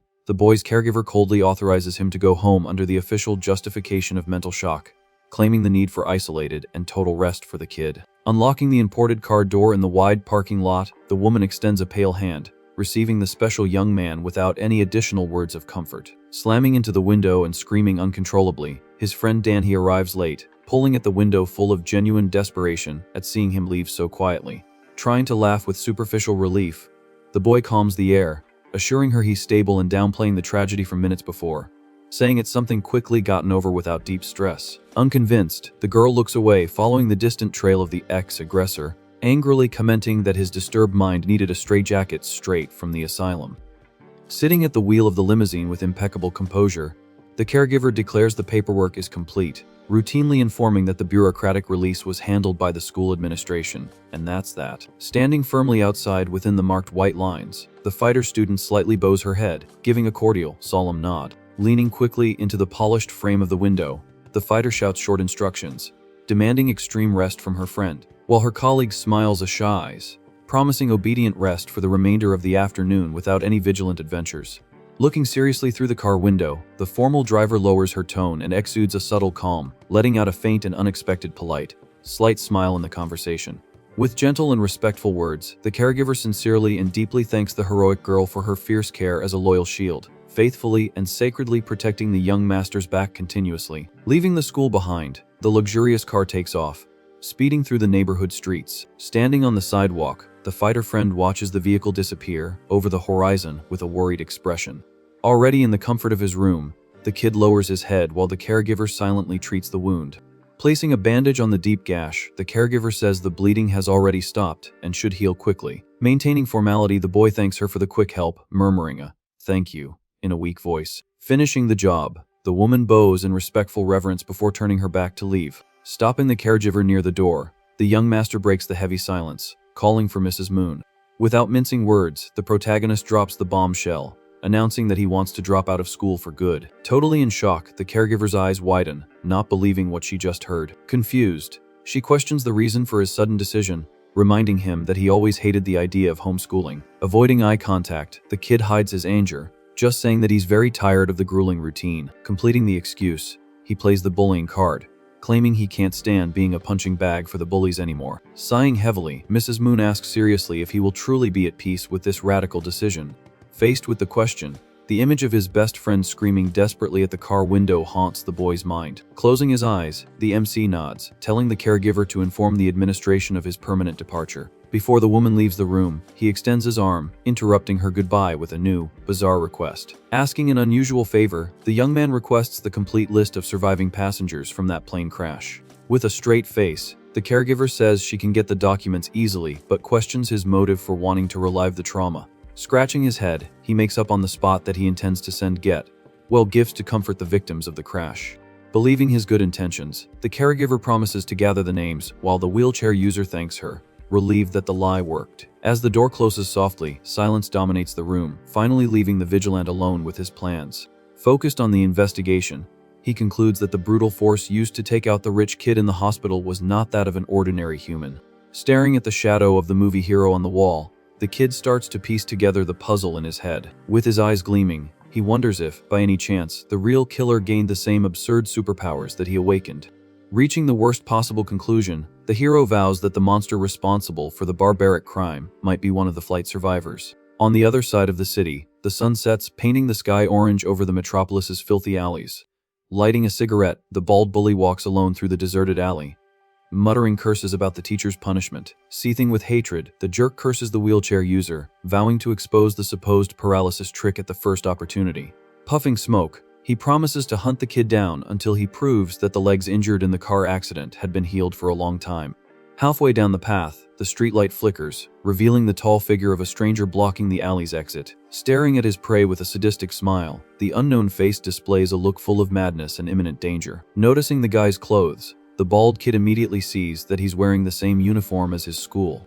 With a bored expression, the troublemaker takes the cigarette from his mouth, aggressively questioning what the stranger is staring at. Apologizing with a tone of pure mockery, the psycho in the suit just says he found it strange to see some random jerk wearing the same uniform as him. Extremely irritated by the insult, the bully curses the suited guy, warning him that his patience had finally run out. Without losing his macabre smile, the psychopath takes a step forward, commenting that the bald kid really has a filthy mouth for a student.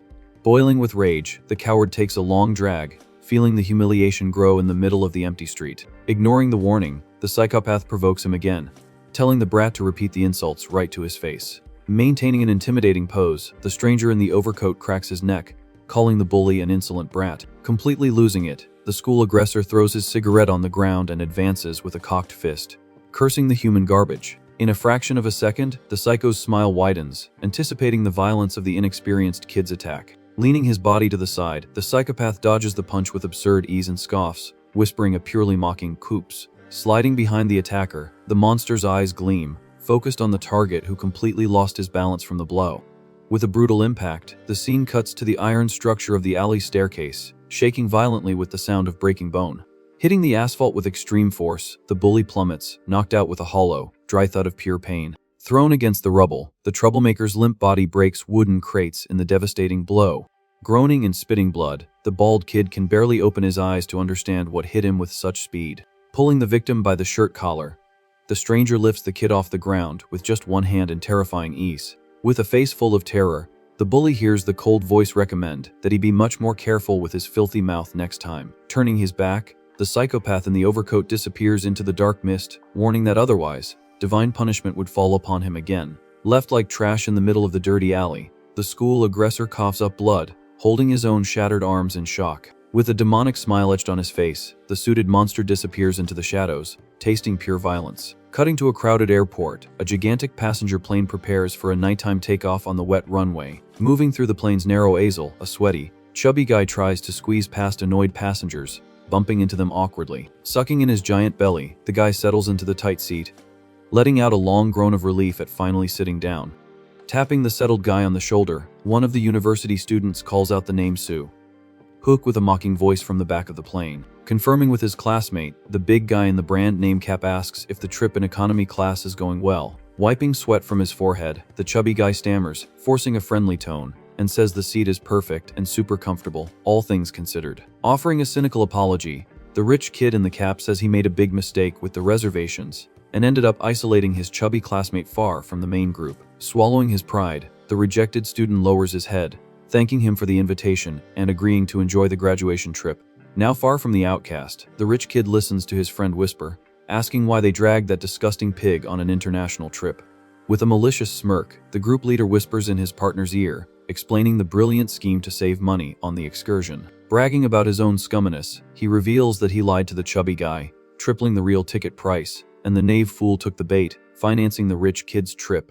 Fully aware of the scam, the sweaty student hears the laughter from afar, admitting to himself that he knew about the whole financial setup from the beginning. Recalling his university years, the chubby guy grumbles, isolated in the middle seat, noting that the popular crowd always treated him like an invisible ghost throughout the entire course. Sweating from pure nervousness and repressed desire, the boy confesses in his own thoughts the one and only reason he agreed to be the fool on the graduation trip. Looking up over the back of the seat, the sight of the blonde muse laughing loudly in the seat in front of him fills the boy's heart with crazy hope. Enchanted by the popular girl's beauty, he murmurs her name, completely captivated by her perfect smile. In the nerd's delirious imagination, the blonde jumps from her seat, running and screaming his name, in love, in the middle of the turbulence. Laughing to himself like a psychopath, the chubby guy fastens his seatbelt, coldly believing that the trip is his last and only shot to try and kiss the college muse. Outside, the gigantic plane cuts through heavy clouds, tearing through the darkness of the night on its long and turbulent journey. Waking with a start in the dark, the The sweaty student squirms in his tight seat, crushed by the heavy arm of his inconsiderate seatmate, who is snoring loudly in his ear. Tired of the discomfort and with a dry throat, he quickly gets the attention of the flight attendant who was passing by in the dimly lit aisle. Stopping immediately, the flight attendant flashes that practiced smile, politely asking how she could help the uncomfortable passenger. Minutes later, the retractable plastic table displays a stock of cold, already empty beer cans accumulated during the sleepless flight. Sweating in his seat, our chubby guy sighs tiredly, murmuring that he's already had 3 cans of beer and sleep just won't come. In the darkness of the plane, the aisle remains empty, with everyone else passed out. Focused on the girl of his dreams, the kid wonders to himself if he is already asleep. But his bladder gives him a sharp reminder, and the boy gets up, grumbling that nature calls as he quietly apologizes to get out of his seat. Heavy footsteps echo through the cramped aisle of the dark aircraft. Suddenly, the passenger's attention is drawn as he recognizes the silhouette of his muse. Confused by the scene, he tries to see who he is sitting with in the dark. To the nerd's total shock, the blonde's voice whispers, asking him to stop, while the rich kid assures her it's fine, because everyone is asleep. Taking another stealthy step, the chubby guy hears the scoundrel insist that they just need to be quiet and no one will notice. Right in front of him, the couple engages in a heavy make-out session, ignoring all boundaries on the flight. Completely destroyed inside, the poor guy's eyes widen as he feels his world collapse. Faced with the visual betrayal, their passionate kiss shatters the last of our MC's hopes. Stumbling back in shock, the young man stammers his beloved's name, unable to believe what his own eyes are seeing. The noise catches the couple's attention, and they freeze mid-act. Startled, the girl asks if Haik just saw everything, while the rich kid responds with total mockery. Completely unfazed by the situation, the rich kid scoffs, asking who cares if he saw, since the chubby guy just gives her the creeps. With a sharp click, the airplane bathroom door locks, isolating the pain. With a violent punch to the sink, the young man curses himself, his voice thick with anger. Staring at his own destroyed reflection, he calls himself an idiot for building up so many false hopes. Sobbing, the boy accepts that a disgusting pig like him would never have a chance with the college muse. Leaving the bathroom with his head down becomes the only option for the heartbroken passenger. Walking slowly, the rejected man bitterly regrets ever getting on this cursed excursion. With a lost look, he decides he'll look for return flights as soon as the aircraft touches down. But in the middle of the darkness, his clumsy body bumps hard into another passenger in the aisle. From the sudden impact, a startled gasp escapes the chubby guy's mouth. Unable to see anything, the poor guy desperately apologizes, fumbling on the floor for his lost glasses. Relieved to find the frames on the carpet, he announces that he found them. Putting the lenses back on his face, the clumsy boy apologizes again, explaining that he has terrible vision. In an attempt to make small talk, he asks if the boy is a Korean high school student. Cold and indifferent, the black-haired kid just turns his head with total disdain. Irritated by being ignored, the guy from behind tells the teenager to shut up since the chubby guy was apologizing. At that, a random passenger scolds them, demanding silence because everyone is sleeping. Right after, the flight attendant gets the young man's attention, asking why he went that way since the bathroom is in the other direction. Using the darkness as an excuse, the clumsy passenger follows the flight attendant down the opposite aisle. Sighing with exhaustion, the nerd returns to his seat, sweating from so much embarrassment. Mentally, the poor guy curses the cold teenager, calling him a brat for making him look like an idiot for no reason. Out of nowhere, the rich kid's voice echoes, calling Haik's name halfway down the aisle. With a shameless look, the scoundrel leans against the seat and brings up the kiss that happened earlier. Pinned in the narrow aisle, the target of the mockery freezes in place. Calling his name again, the rich kid tells his classmate to listen carefully to what he has to say.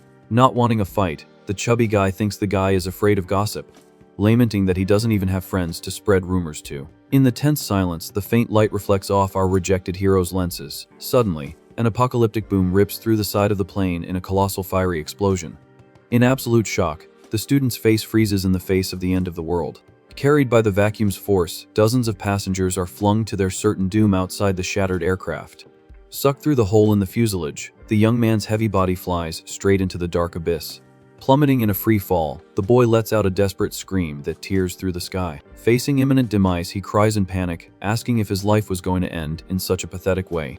Right in the middle of the destruction, a mysterious light shines, brightly among the flaming wreckage. Engulfed by an aura of blue cosmic energy, the falling passenger's body receives a supernatural impact. Sometime later, an eye slowly opens, pulling consciousness back to reality. Waking up in a hospital bed, the survivor hears the doctor's voice asking him to say his own name. Breathing through tubes, the boy murmurs, Haik, revealing an incredibly thin and defined face under the oxygen mask. Far away, the illuminated hospital lobby fills with the daily movement of civilians. Firm and elegant steps advance across the marble floor, marking a new era. Drawing everyone's attention, the former chubby guy now sports the look of an absolute heartthrob as he walks down the hall, spotting his parents from a distance.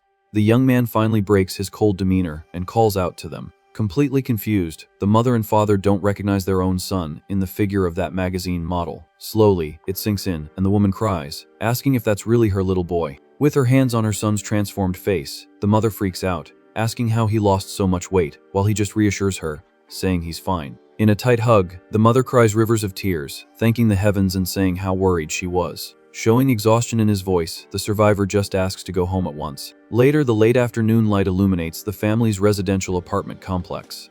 Inside the bathroom, the sound of the shower marks the beginning of a new life. In front of the mirror, the boy stares at his own broad, muscular back, noting the absurd change in his body. As he dries his face, he realizes the mountain of fat has turned into pure muscle, and even his poor eyesight has been magically cured.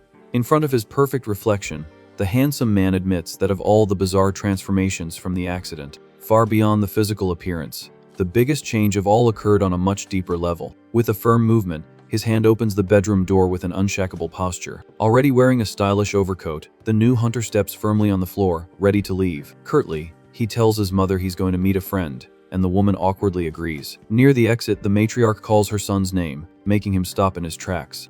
With an expression heavy with pity, the mother hesitates for a second before touching on a sensitive subject. Worried about survivor's guilt, she tries to comfort the boy, saying the tragedy of his college classmates wasn't his fault. Agreeing coldly, the young man finds his mother's words strange, and she explains that he's had a very dark look in his eyes since returning from the hospital. To reassure his mother, the boy curtly says everything is fine and walks away without delay. Worried, the woman wrings her hands as she watches her son leave, so distant. With firm steps, the new hunk cuts through the crowd on the busy street with an intimidating presence. In his thoughts, he admits that his old self would have suffered horribly from the trauma of the accident, but now a bizarre calm dominates his mind. In front of the funeral altar, the survivor focuses on the ashes of the college classmates who perished right in front of him. Without showing a hint of remorse, the boy confesses to himself that he feels no empathy for the tragedy. Cold as ice, the former chubby guy concludes that their brutal end was just divine punishment for always mocking him. Satisfied with his own dark side, his dress shoes turn toward the funeral home's exit. Outside the building, the young man's expression remains impassive and completely apathetic. Suddenly, the figure of a chubby girl appears, and the hunter calls out the name Yunseul. Totally confused, the girl asks who the handsome stranger is who's asking if he made her wait too long in the cold. With a slight smile on his face, the boy reveals he's Soo Hayek, leaving his friend in absolute shock. Unresponsive, the young woman barely blinks as the hunk suggests they talk more over a meal. Soon, the facade of a Korean BBQ restaurant lights up the night street to welcome the pair. At the table, the girl breaks the silence and demands to know how he changed so much and so quickly since the trip. Focused on the meat grill, the boy lies that he woke up like this after the accident and asks about his family's reaction at home. Mentally, he admits he made up this miracle diet excuse just to avoid long and boring interrogations. Buying the idea, the friend hypothesizes that the shock of the free fall caused an extreme mutation in the boy's body. With complete calm, the protagonist agrees that only science can explain the change and turns the question back, wanting to know what's new with her. In the boy's mind, the cosmic glow of the explosion quickly resurfaces, reminding everyone of the true and hidden secret of his power. With a blank stare, the former reject just throws the doubt into the air and ends the flimsy explanation right there. Satisfied with the answer, the girl warns that the meat is going to burn and turns her attention back to the food on the grill. At the next table, two preppy girls gossip about the guy's surreal good looks and mock the plain girl accompanying him for dinner. Thanks to his new enhanced instincts, the venomous whispers reach the hunter's ears perfectly and clearly. Completely oblivious to the bullying, Yunseul innocently asks if he's going to live with his parents now, and the boy immediately denies it. Adjusting his posture, the young man replies that he needs to get back to his boarding house soon as he has school matters to attend to. With a gentle smile, the friend confesses she feels immense joy just seeing the boy alive after the air disaster. With a sweet voice, she reveals all the terror that filled her heart as she followed the bloody news on TV. Touched for a split second, the hunk realizes the young woman is the only loyal person who continues to treat him like a normal human being. Getting up from his chair in a quick reflex, the protagonist says he's going to get more sauce from the counter and asks for just a minute of patience. On purpose, the Vigilante's broad body bumps hard into one of the bullies at the next table. From the rough jolt, the kid's cup flies and spills a drink directly onto the defenseless Yunseul's clothes. Full of attitude, the jerk curses the girl, calling her an annoying pig, and lets out an apology loaded with pure cynicism. Quick on the draw, our MC throws his own fancy jacket to cover the embarrassing stain on his best friend's clothes. To complete the act, the hero fakes urgency and says he needs to pop into the establishment's restroom. Before turning his back, his lethal, killer gaze shoots daggers at the group of jerks at the back table. Unaware of the real danger, the kids burst out laughing, amused by the unprovoked humiliation. But the joy is short-lived when the hunk stops like a brick wall right in front of the jerk leader, asking for him to move with a dangerous tone. With an icy voice, the boy tells the human garbage to immediately apologize for the cowardly insults directed at his companion. The scene then cuts to the filthy asphalt of a dark alley behind the crowded restaurant. Mad as heck, the pink-haired bully challenges the pretty boy to repeat the order to his face in the dark. In pure arrogance, the aggressor scoffs at the hero's vigilant pose, calling him a wimpy-faced boyfriend. Clenching his fist, the coward throws a direct punch, warning the suited guy not to think he owns the street, just because of some girl. In a split second, our MC's pupil glows intensely, focusing on the slow and predictable punch approaching. In his insane mind, the monster reflects that the disappearance of good feelings wasn't the only bizarre gift gained in the tragedy. In the survivor's memory, a piece of a towel slips on the tile in absurdly slow motion. Clothes plummet toward the bathroom floor in a time-stopped rhythm, revealing the break in visual perception. In a feline reflex, a strong hand grabs the floating fabric with supernatural and unthinkable precision for a human. Back in the dirty alley, the murderous glint in the hunter's eyes once again freezes reality around him. Due to the insane break in physics, even the loose stones and debris from the wall seem to levitate in the alley. With a slight turn of his neck, the bully's punch only cuts through the wind, completely missing the hunk's face. From the uncontrolled shock, the aggressor ends up bumping into the wall and nervously argues with his partner, trying to understand who missed the shot. Frightened, the other goon freezes the argument and points a trembling finger toward the monster that has awakened in the street. Surrounded by floating pieces of concrete, the protagonist exudes an aura of pure, lethal dominance from head to toe. Cold and superior, the Vigilante's voice echoes, warning that the pain could have been avoided if the trash had just apologized from the start. Without giving time for a response, an explosive kick sends the pink-haired leader flying against the dirty bricks. From the destructive impact, the aggressor's blood stains the wall, marking the brutal difference in strength between the two. In a blind panic, the remaining goon turns around and runs desperately down the alley, begging for help. Glancing back quickly, the fugitive's eyes widen as he feels the angel of death breathing right down his neck. Soon from above, the dark alley becomes the open stage for a swift and invisible massacre against the group of thugs. With a dry, invisible blow to the naked eye, the last coward plummets, defeated and broken on the cold concrete of the street. During the bloody beatdown, a cell phone slips out of the aggressor's pocket and hits the ground hard. For the first time on his night of hunting, the hero's imposing face shows an expression of absolute surprise and fear.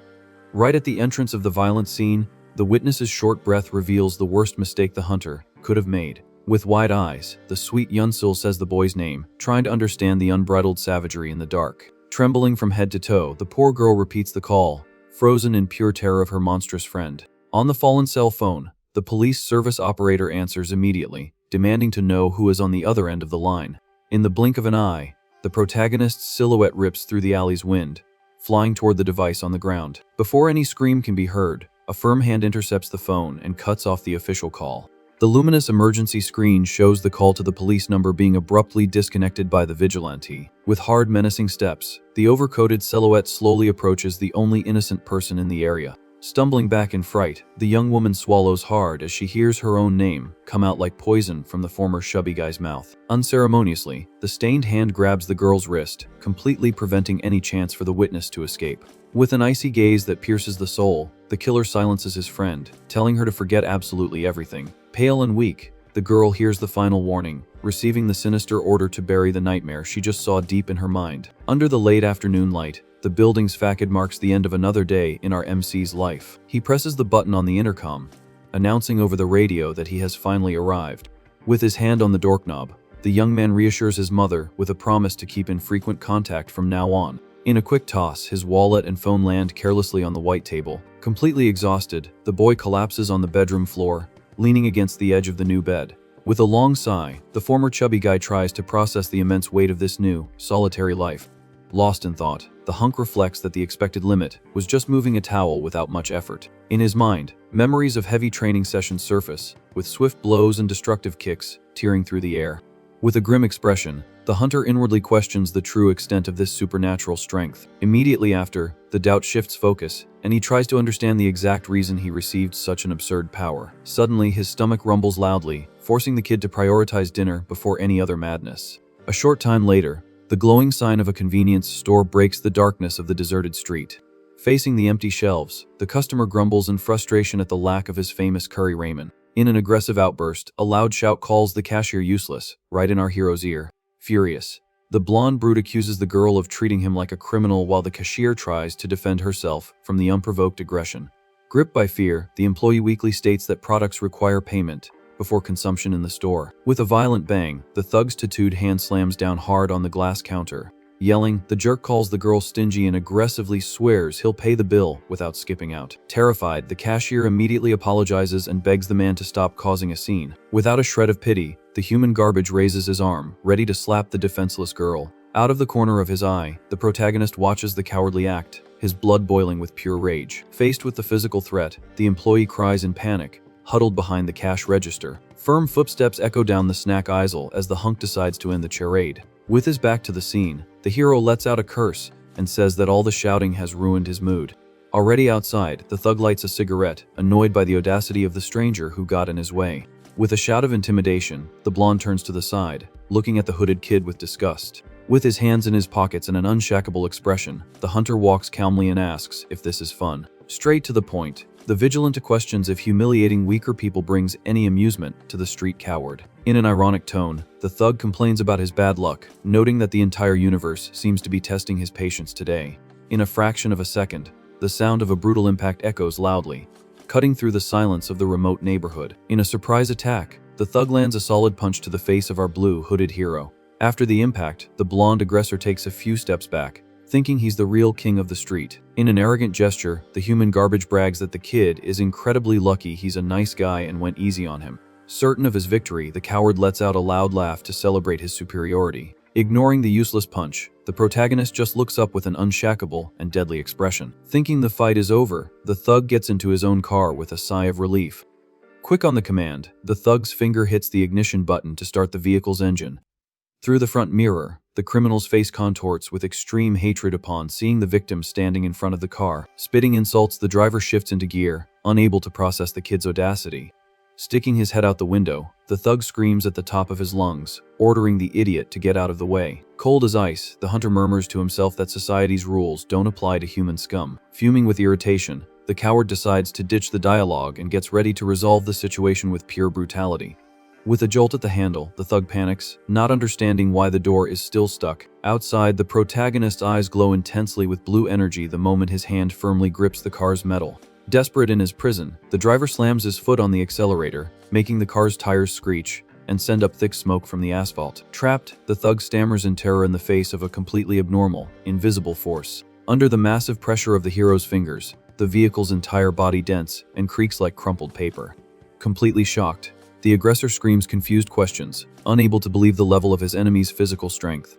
In the reflection of the rearview mirror, the coward's trembling eye shows the purest, most crystalline nighttime terror. In the middle of the road, the protagonist stares fixedly at his prey, the supernatural aura burning strongly in his blue pupils. Blinded by the survival instinct, the thug throws the car with maximum weight at the motionless Vigilante. In an insane lurch, the vehicle advances, breaking the wind, heading for a devastating collision. With a sonic boom, the impact echoes heavily in the neighborhood, mimicking the direct explosion of an urban missile. From the overwhelming force of the counterattack, the concrete wall of the neighboring building cracks from end to end with an apocalyptic roar. Under a thick curtain of dust, the shattered car rests, literally embedded in the base of the building. Inside the twisted wreckage, the driver immediately loses consciousness with no chance of defense.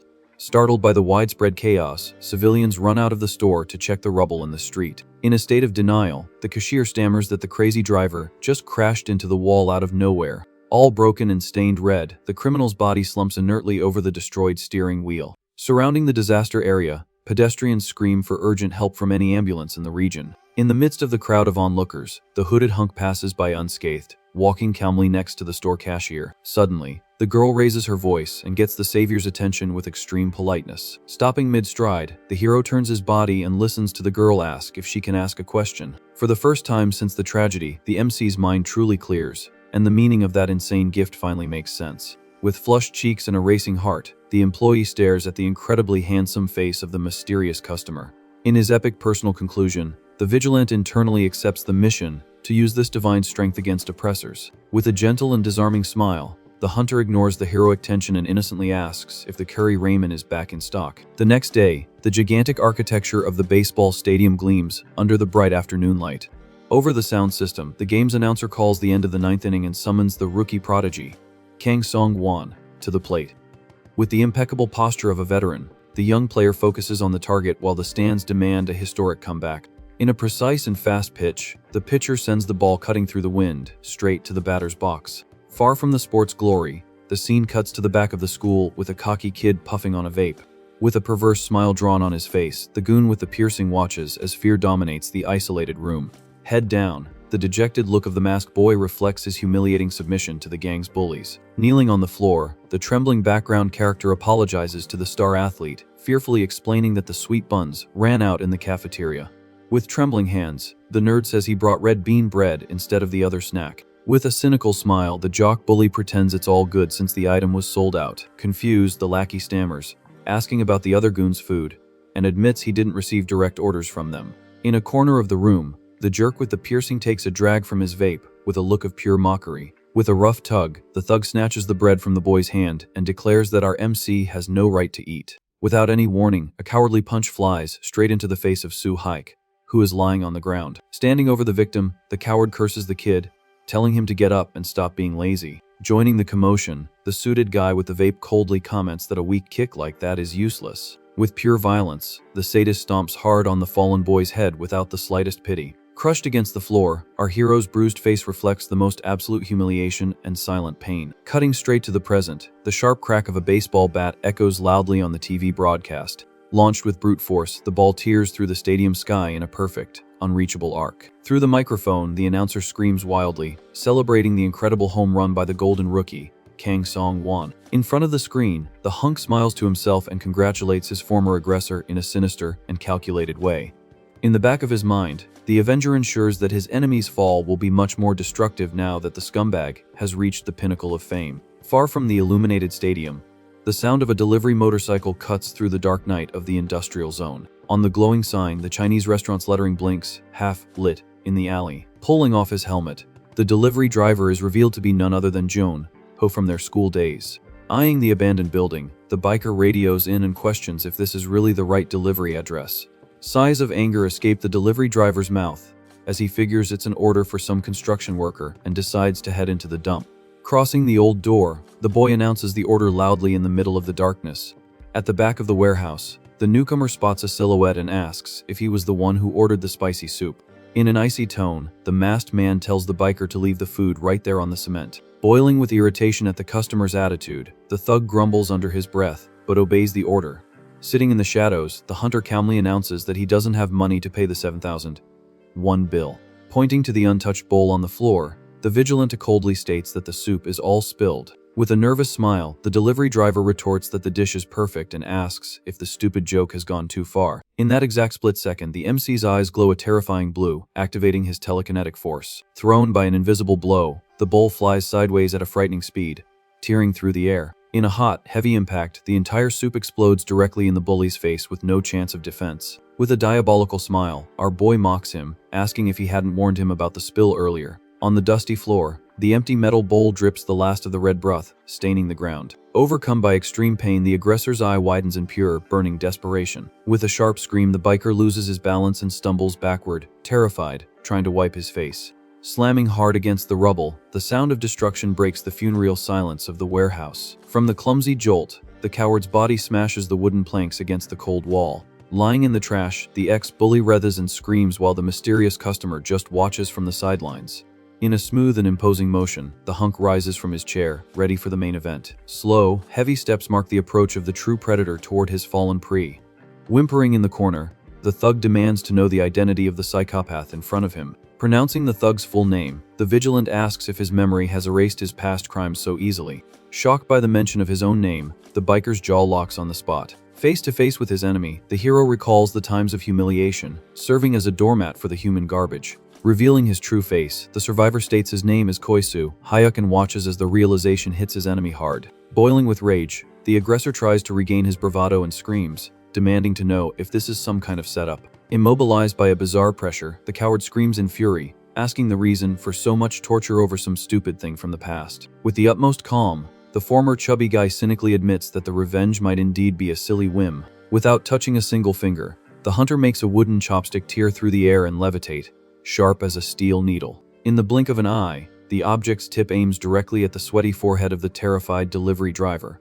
In the face of his terror, the protagonist says that since it's something so trivial, he'll also ask for a simple little favor. Straight to the point, the order demands that the hostage send an urgent message to the famous player, Kang Song-won. Revolted by the blackmail, the human garbage curses the hero and refuses the order to his face, preferring to perish. With no patience for theatrics, the chopstick's tip sinks into the thug's skin, drawing the first drop of blood. Ripping his throat in a scream of pure agony, the biker feels the wood mercilessly dig into his skull. Cold as ice, the torturer comments that the pain is much worse precisely because the wood isn't smoothly cut. Completely broken, the prisoner cries, begging for forgiveness, while the MC tells him to shut up and just do the task. Under the fatal threat of getting a hole in his forehead, the defeated delivery driver's hysterical screams echo in the warehouse. Far from the torture zone, the scene cuts directly to the clean spotlights of a successful sports program. Behind the desk, the host praises the absurd rise of the Monsters team and mentions the two great stars of the season. Smiling on the big screen, the rookie song, Won's face shines as he accepts the title of the likely home run king of the year. Prodded by the anchor,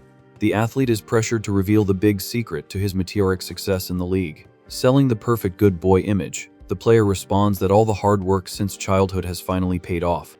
Backstage, the idol walks through the impeccable hallways of the recording studio. Crossing paths with team veterans, the rookie receives high praise for his charisma in the interview. Amidst the pats on the back, the star fakes complete humility, assuring them he just learns by observing the team's masters. With a party atmosphere in full swing, the pair says goodbye, setting a definitive meeting for the next game over the weekend. Locked in the empty locker room, the good boy mask falls, and he quickly pulls his phone from his pocket. Focused on the luminous screen, the player's eyes scan the newly arrived notification on his device. Reading the text, the star discovers that Jun Ho is desperately warning him that their old punching bag wants to leak their crimes to the media and is demanding an immediate meeting. Instinctively, the poster boy's face darkens into a murderous expression, filled with a pure bad feeling. Later, in the dead of night, the mission shifts to the top of a building shrouded in urban fog. With his own phone in hand, our hunter checks the exact location of the trap set by the message. Panning on the rooftop, a third gang member arrives, cursing the biker as a scumbag for the surprise blackmail. Calling out the name Jun Seok, the Vigilante immediately attracts the newcomer's attention in the gloom. Confused by the unknown voice, the thug in sunglasses lets out a murmur, not recognizing the predator camouflaged in the darkness. Confused, the guy in the cap asks if his partner in crime also received a message from Jianho. Recalling their dirty history, the thug deduces that the biker wants to extort money from them with cheap blackmail. With a superior tone, the suited guy calls his colleague a desperate, for cash street punk and decides to hear the proposal. Turning the rusty doorknob, the aggressor's hand opens the heavy door to the isolated rooftop. Stepping onto the dark concrete, the gang leader enters the clandestine meeting spot. Before them, a solitary chair rests in the middle of the ghostly darkness. Annoyed by the bizarre atmosphere, the partner in sunglasses shouts the blackmailer's name. In a sudden fright, a heavy hand grabs the goon's shoulder, stating that they arrived on time. Turning his head quickly, the thug's eyes widen in absolute, paralyzing shock. Tied to the wooden chair, the biker appears with his face completely disfigured and covered in blood. Alerted by the scream, the partner questions the commotion and hears that someone nearly beat their ex-colleague to a pulp. His face hardening instantly, the professional athlete senses the imminent danger in the cold building air. Sitting calmly in the dark, our Vigilante awaits the perfect moment for the fatal strike. Having gathered the trio of human garbage, the hunter mentally celebrates the success of his perfect ambush. With a tone of pure sarcasm, the former chubby guy thanks the aggressors for showing up, despite their busy schedules of crime. Smirking, the MC states that their guilty consciences forced the cowards to appear on the rooftop.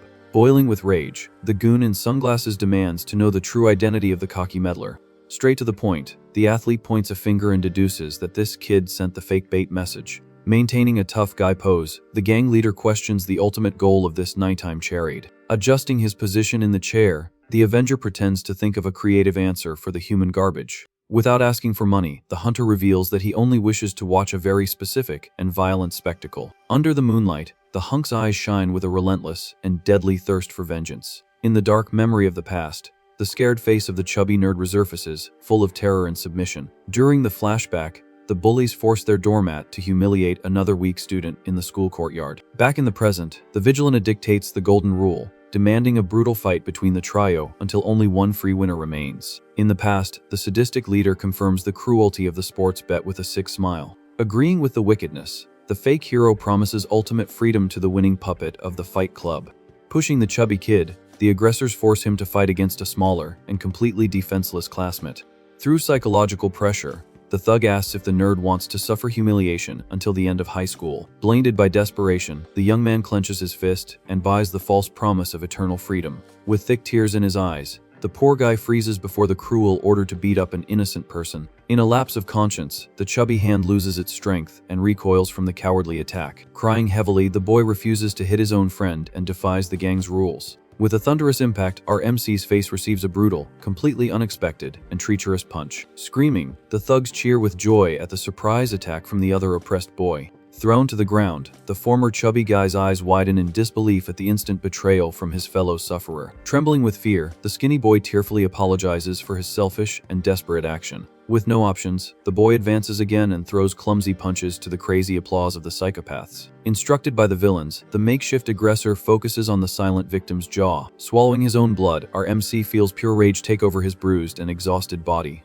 In a fit of fury, the heavy boy returns a violent cross straight to the face of his former companion. Fascinated by the human dogfight, the bullies scream with excitement at the perfect and heavy counterattack. Laughing like a lunatic, the suited guy comments that bloody fights between losers guarantee the best possible entertainment. With a disgusting smile, the athlete immediately agrees and calls the courtyard scene a pathetic spectacle. On top of his rival, the chubby boy, blind with desperation, unleashes a storm of brutal punches on the dirty ground. Yelling death orders, the young man completely loses rational control and beats his friend without the slightest mercy. Back in the tense present, the Vigilante displays a diabolical smile and confesses his old curiosity about those fights. With venom in his voice, the hero questions how the big shots would act in a life or death situation for their own skin. Relentlessly, the hunter delivers the sentence, demanding that only the last man standing leaves that abandoned building alive. Refusing the proposal, the athlete pulls out his phone, saying he doesn't have time for a psycho, and tells his partner to call an ambulance urgently. With a deafening thud, the goon with glasses fist cowardly hits his own boss's cheek. Stunned by the sudden betrayal, the leader spits blood and questions the extreme madness of his loyal ally. In absolute panic, the aggressor looks at his own hands, swearing total innocence for the bizarre attack.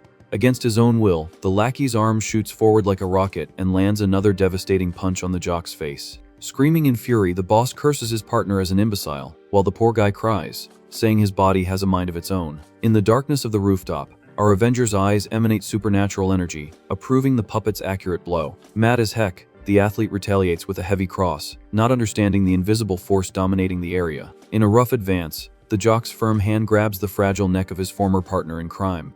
Using his physical advantage, the thug hurls his skinny colleague against the cold concrete of the roof. Fallen and breathless, the goon groans in agony, feeling his bones crack from the violent impact against the floor. Lying on the ground, the scumbag with glasses grumbles, unable to believe how easily he was manipulated by the masked enemy. With his phone recording the show, the Vigilante smiles diabolically, approving of the famous national baseball hero's intact aggressiveness. In a venomous tone, the hunk states that the sports idol's true essence is nothing but pure human scum. Boiling with rage, the player abandons his defeated goon and charges like a bull at the amateur cameraman. In a perfect and relaxed dodge, the hero escapes the murderous punch without dropping the recording device. Taking advantage of the forward momentum, the hunter's free hand grabs the coward's head and forces it to the rough ground. Controlled by supernatural power, the fallen partner's body flies like a missile and brutally collides with the gang leader. Staring at the terror on his enemies' faces, the MC sadistically whispers, asking about the bitter taste of desperation. Dominating the entire rooftop, the Vigilante's icy voice explains that the feeling of absolute powerlessness crushes any living soul. In front of the terrified coward, the former chubby guy throws the tortures he suffered during his 3 years of high school in his face. Dragged across the cement floor, the lackey with glasses cries in the hands of the true monster of the night's relentless telekinesis. Scraping his shoes on the fatal edge of the building, the force pushes the thug's body straight to the edge of the urban precipice. Suspended in the air outside the structure, the goon screams in absolute panic, feeling death embrace his body. From the dark street's view, the bizarre scene shows the thug floating in the void, while the leader screams desperately, holding on from the rooftop. In a pure reflex of survival, the athlete runs frantically and grabs his partner's clothes in the last split second before the fatal fall. Crying in pain, the aggressor begs for the chief's help, while hanging from the rooftop in the middle of the night. Completely in panic, the national athlete tries to pull his partner up, promising mountains of money in exchange for divine salvation. With his face dominated by shadows, the hunter's blue eyes glow, charged with the purest murderous energy. In a violent pull of gravity, their hands slip, and the lackey plummets in a free fall, screaming toward his imminent doom. Hitting the asphalt with brutal force, the impact shatters his bones and breaks the funereal silence of the neighborhood below. Desperate from the noise of the tragedy, civilians run around the body, screaming for help from local paramedics and ambulances. Immediately calling the police, a trembling woman reports the macabre fall right on the busy sidewalk. Observing the chaos from the high edge of the building, our silent vigilante enjoys the moment of disaster like a work of art. In a cold sweat and breathless, the star player falls to his knees, swallowing the purest terror of his luxurious life. Cold as a stone, the Avenger turns his back and declares that this violent end was exactly what that bunch of cowards deserved. Whimpering in fear, the scumbag in the jacket begs to stay alive in front of the insane predator on the empty rooftop. Advancing slowly through the darkness, the vigilant bizarrely guarantees that he won't take the famous national idol's life overnight. Staring into the jock's rotten soul, the hunk sentences that from this day forward, the punishment of continuing to breathe will be infinitely worse than the eternal peace of the end. Days later, the face of baseball player Kang Song-won is plastered across the news, handcuffed under heavy suspicion of a shocking double homicide. Maintaining a victim's face on screen, the suspect's defense tries to deny any connection between the athlete and the brutal urban tragedy. Inside the cold police station, the detective in charge makes the accusation that the two partners plummeted to their ends at the hands of the famous jock. Silent in the middle of the interrogation, the sports star stammers that he is completely innocent before the law and blind justice. Head down, the hooded suspect begs the police to believe his word, denying responsibility for the double murder in the dead of night. With a stern expression, the senior investigator doesn't buy the sob story and turns the bright laptop screen toward the interrogation table. In a direct action, the officer orders the suspect to take a close look at the truth exposed in the street's internal surveillance footage. Pointing a finger, the detective presses angrily, asking if the rich kid really thinks he can get away with the crime with such clear visual evidence. Completely stunned, the suspect in the red jacket focuses his eyes on the digital image, where his own partner falls into the dark abyss of a freefall. In a panic attack, the prisoner jumps from his chair in a fury, knocking over his own documents while screaming, chained by the handcuffs. Pointing his metal hands at imaginary witnesses, he accuses the mysterious video's director of planning a diabolical revenge. Freaking out uncontrollably, the athlete swears on his life and freedom that he knows the macabre director. Grabbing a police officer's collar in the room, he pleads, saying he knows the mysterious monster's face, asking for a quick check in an old school yearbook. Ignoring the madness, the police partner tells the thug to calm down, assuming a hitman did the dirty work, seeking old revenge. Banging his head on the table in pure desperation, the suspect denies the existence of the killer with a muffled lament against the metal and a final sigh of frustration. In a crazed roar, the jock stands up from the chair, revealing to the whole room that the real monster used the player's own body against his will in the terrifying execution. With a look of utmost contempt, the detectives ignore the bizarre theory of possession and dismiss the supposed psychic powers used by the missing former ghost classmate. With no patience for children's stories, the older police officer tells the killer to own up to the double homicide and pay his debt in prison without drama or theatrics. Pressing hard on the table, the detective demands to know the reason for this lunatic talk of magic powers to try and escape real evidence of a crime. Sentencing the end of the show, the officer faces the criminal, stating that his luxurious career turned to dust the moment the deaths occurred. Elsewhere, a sensationalist program makes a fortune selling the brutal case with a masked scoundrel conducting the bloody media circus. With a sadistic little smile behind the bizarre costume, the host of Real Man Show drops the gossip that the two victims were high school test subjects for pranks. Focused on his lunatic subscribers, the masked internet personality scoffs, guaranteeing secret proof of everything, even as the police keep the progress of the violent case under wraps, shoving it in the public's face. The screen shows a bright photo of the sports star, questioning if that good boy Fake didn't hide a total nightmare of secret tortures. Thrilled with the donations in the chat, the cyber vigilante shows an anonymous confession on his phone about the cruel intimidations from their local school days in the form of a leaked audio. On the program's screen, a long message from the coward June, who recounts the unbearable weight of guilt that led him to his imminent end at the hands of the famous baseball legend, with one last leaked statement. In the middle of the crowded street, young people point to the illuminated panels, shocked by the new bombshell rumor revealing a disgusting cover. Up, lying in the shadows of his room, The former chubby Soo Hyuk smiles perversely, celebrating his monstrous deduction, generating immediate and chaotic profits through the open YouTube at night. Snuggled in his own luxurious bed, our hunter murmurs quietly, noting that the crazy press spread a scandal that not even the security department discovered on their local rounds. Sighing calmly, the Vigilante smiles, focused, internally admitting the great power of digital sensationalism in the cruel downfall of a false god of popular television. Laughing darkly at his phone, he mentally focuses that the former baseball king can burn $1 billion on lawyers, but he won't erase the worldwide virtual condemnation imposed that night. As a final touch, the young man admits that spreading rumors of magical torture to the police would never work, but launching fake news in a global chat causes a spectacular public ruin with a clean slap of a fast keyboard.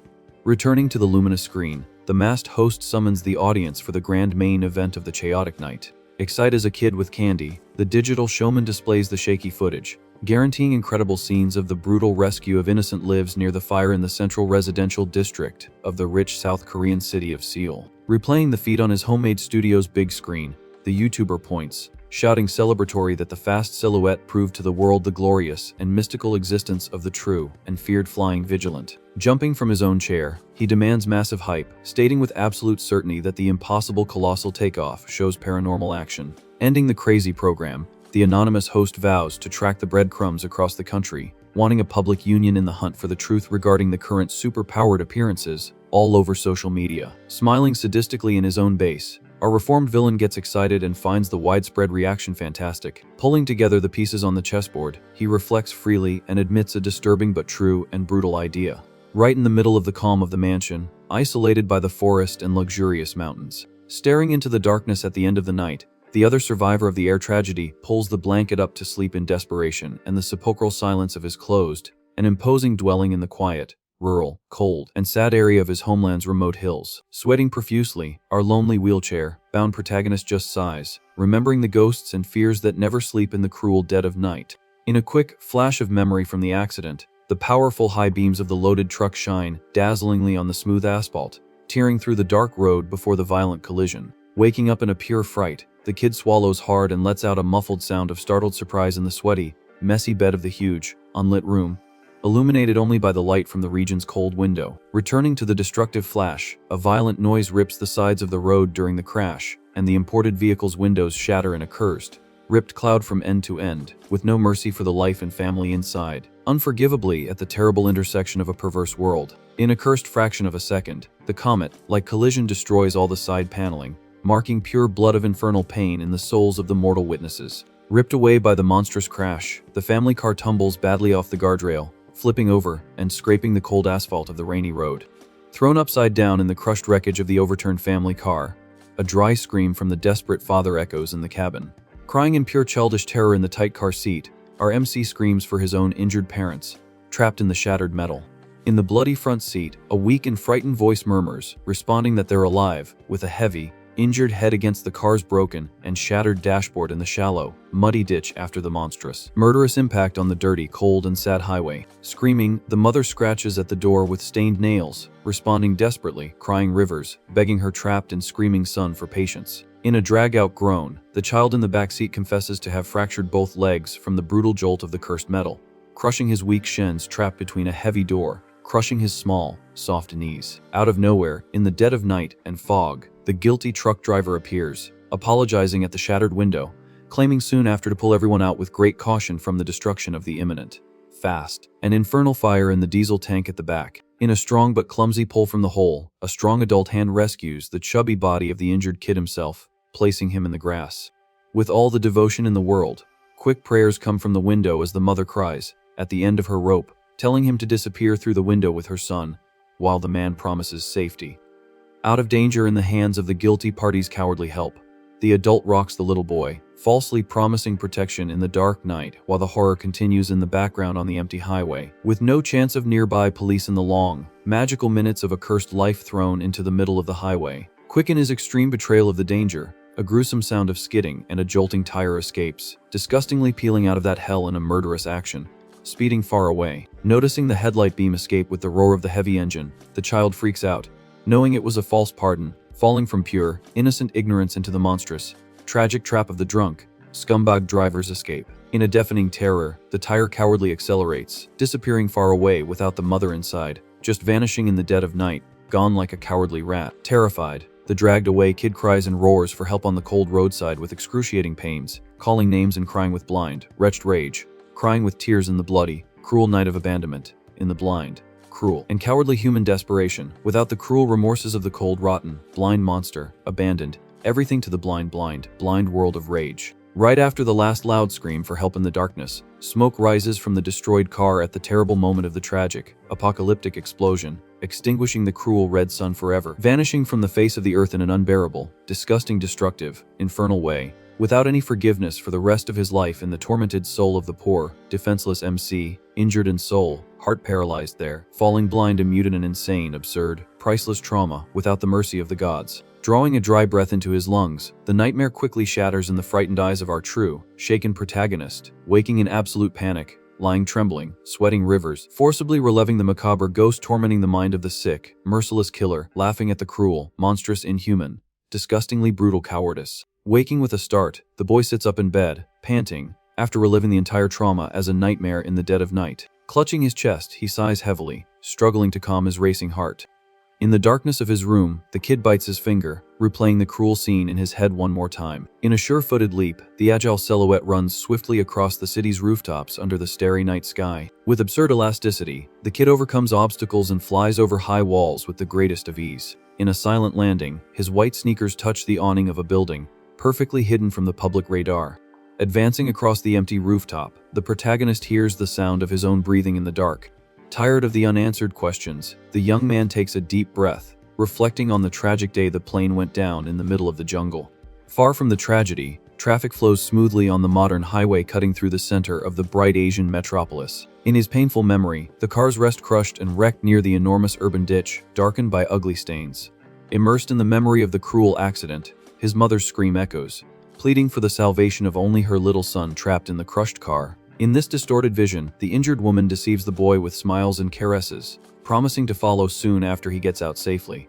His chest filled with anguish, the lonely hero mentally questions if his own mother had the same desperate attitude on the day of the tragic crash. Swallowing the choked back tears, the boy inwardly wishes he had awakened his superpowers earlier and avoided his family's grief. Out of nowhere, the MC's eyes glow intensely, illuminated by the surprise presence of someone on the dark rooftop. Surprised by the sudden weakness, the young man feels an invisible paralysis lock his own legs in a mystical blue shock. Emerging from the gloom, the tall, elegant silhouette in a chic overcoat confirms the expectation of the meeting on the isolated rooftop. Step by step, the villain calmly deduces that the rookie hero would fatally return to the main stage of his absurd and miraculous rescues. Completely frozen and perplexed, the hooded young man demands to know the identity of this paralyzing enemy. Without losing his evil charm, the antagonist assumes they are the only two people in the world seeking the truth at that hour of the night on the dead street. Smiling sadistically, the man points at the boy, calling him the one who saved everyone from the plane disaster. In response, his own voice boosts his ego, admitting to be directly responsible for all the bizarre televised killings. The guilty one. Atop the lonely tower, the planet's two superpowered existences finally clash face to face in the same location. Laughing with unshakable coldness, the shadow hunter adjusts his bangs, accepting the mystical rule of attraction. Exuding a massive dark aura, the killer concludes that people chosen by the universe can recognize their blood brothers from afar with a keen sense. His mind stuck on the concept of chosen ones, our kid continues to demand to see the true face of this show-off lunatic. Imposing patience, the evil veteran smiles and asks for calm, falsely assuring him he has no intention of war for now. Showing a sick pride, the psychopath claims to know impressive and bizarre details of the rookie Sonic Vigilante's internet missions. Letting out a loud laugh, the guy refutes the mockery of heroic fame, ironically mocking the silly fixation on playing savior of humanity. In a professorial tone, he lists the rookie hero's sequence of miraculous acts, rescuing lives in the tragedies of the crazy collapse. Focused on the heavy provocation, the villain cynically asks the young Lee Ro-woon if playing hero is really fun. Shocked to the core, the MC processes the fact that the strange psycho knows his full identity out of nowhere. Advancing calmly across the rooftop cement, the mystical hunter displays a leap in the dark with pure, dark lightness and superiority. Without any surprise, the psychopath reveals he was initially caught off guard by the vigilante's crazy appearance on the shaky tube screen. Admitting his surprise, he confesses to have focused the hunt because he thought he was the sole owner of celestial miracles. Using simple logic, the criminal explains his quick reasoning, connecting the masked kid to the weak surreal rescues. Grimacing at the ridiculous mistake, the villain points out the rookie's tremendous stupidity in going out at night wearing his official school pants.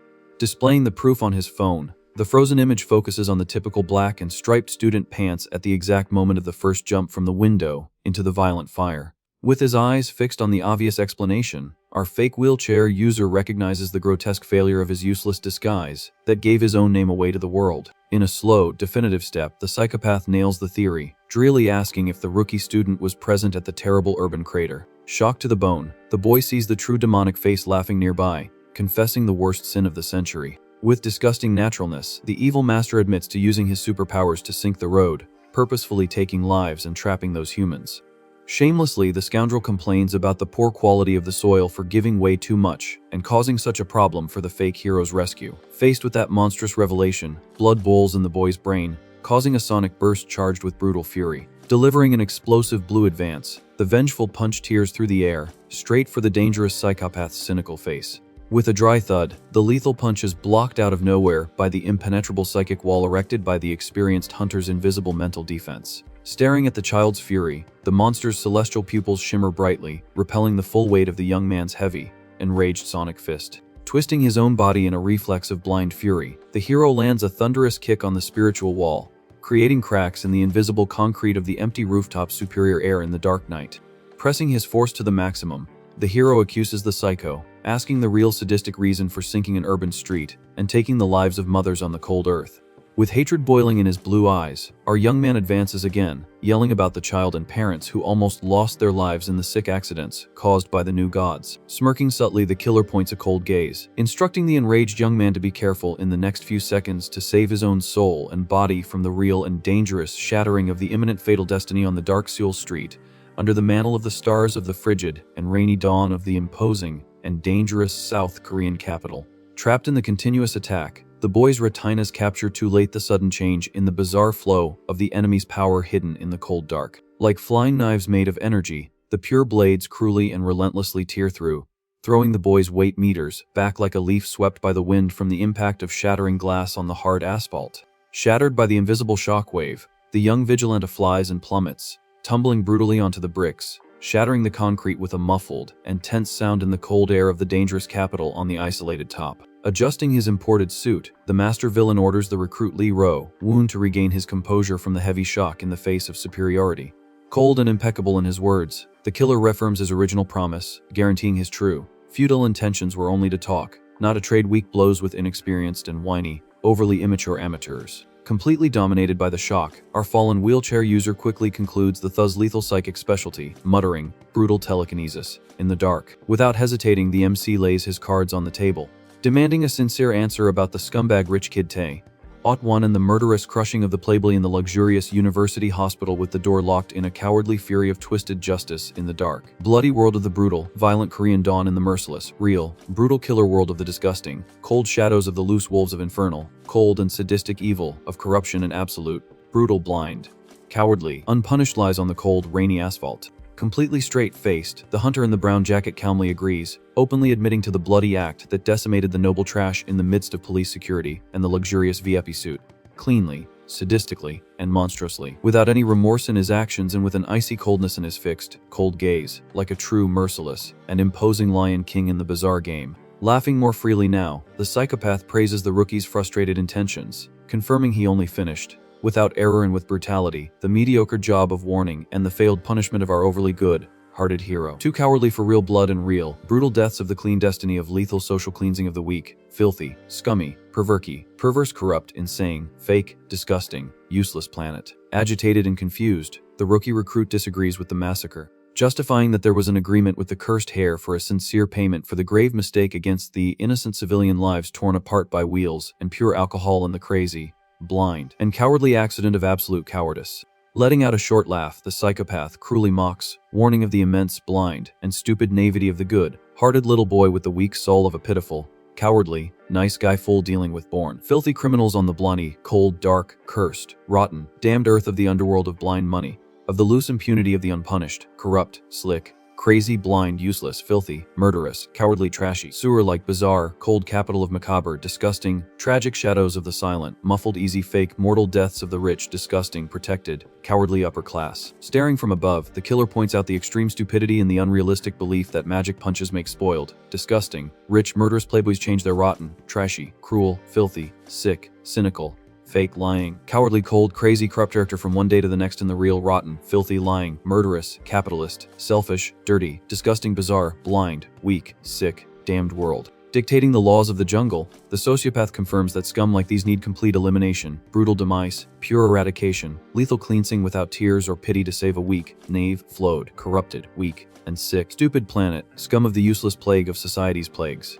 Enchanted by his own twisted vision of justice, the villain seduces the kid, explaining the divine mystical purpose of their mutual choosing, and the imminent, irreversible forced recruitment into the mortal, cruel domain of the powerful, dominant, murderous, cruel, strong, absolute souls of the lethal future of the merciless strong from the dominant shadows of the chaotic, apocalyptic world of silent, cruel battles. Closing the distance, the predator extends a pale hand, calling the fake angel hero to unite ties, brutal forces, souls, hearts, disgusting mystical blood in the new, bloody, murderous, chaotic, worldwide, divine, absolute, and supreme, blind, lethal, monstrous pact, hovering his right hand in a ghostly pact with the devil and an invitation, evil promises to change all the rotten, trashy rules, the trashy rules of the inefficient, and cowardly laws of the tragic human civilization, full of the impunities of the damned, cowardly, lying, rotten money of the blind, sick and corrupt, dirty, cold laws of deaths and innocence paying for others, cold, unjust, dirtly, cold, cowardly, murderous, silent, cowardly crosses on the wet, cold nighttime asphalt, on the dangerous, fatal, silent, cold, lethal rooftop. With a sharp slap in response, our boy brusquely refuses, confessing he doesn't want to save trash or heroes or the planet, or anything in the crazy, stupid world of the blind, empty,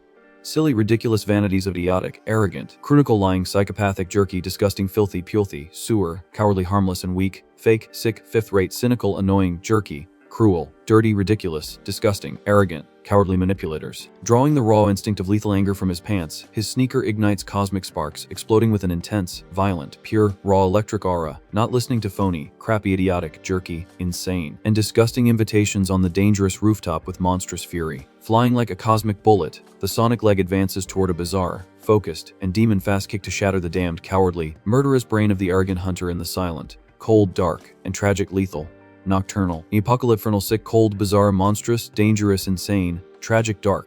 Watching calmly and unshakably, the tall silhouette of the psychopath defends himself with a cold, disgusting, impenetrable telekinetic mental shield, without blinking or retreating millimeters from the lethal rain of pure sonic fury and anger of the inexperienced, knave, tragic, amateur, blind, and harmless end-tube court jester hero. Tired of the defiant kid's refusals, the adult scolds the arrogance of a silly, annoying, weak, cowardly, futile, whining child playing hero of the sick, blind, useless, weak, useless, gossipy, whiny, disgusting, futile, annoying, dizzy, immature, rebellious kid.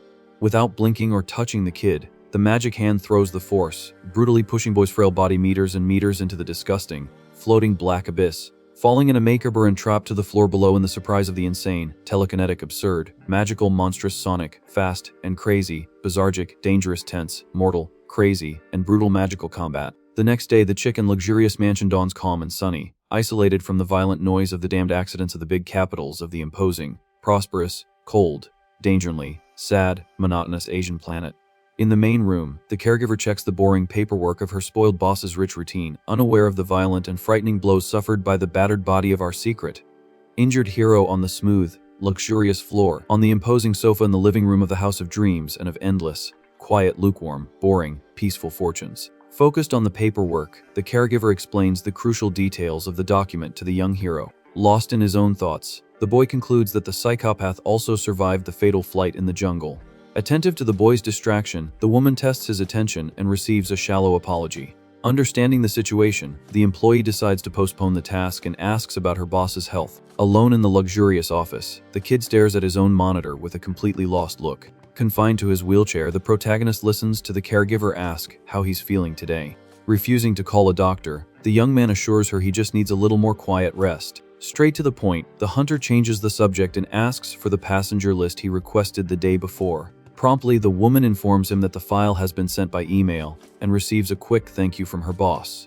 Standing at the door, the caregiver hesitates for a long second with an expression of pure motherly concern. In the silence, the boy asks what the problem is, but but the employee plays it off and tells him to rest soon. With a soft touch, the door closes, leaving the teenager isolated in the giant mansion room. Without wasting a second, the Vigilante opens his laptop and accesses his glowing inbox. With a quick click on the tragedy's attachment, he opens the most anticipated confidential file of the week. Concentrated on the screen, the boy scans every name in the relentless search for the dangerous enemy's identity. On the system's screen, the passenger profiles display detailed photos and names of each listed survivor. Shocked by the search, the amateur detective notices the absence of the masked villain from the official government list. Totally confused, the young man mutters to himself, trying to understand the flaw in his own theory. In a sudden flash, the boy's mind pieces together a new, deadly, and bizarre puzzle. In a dark deduction, the hero understands that the other survivors also gained monstrous superpowers. Far from the mansion, the sweaty face of an old man is stamped with pure, frightening terror and desperation.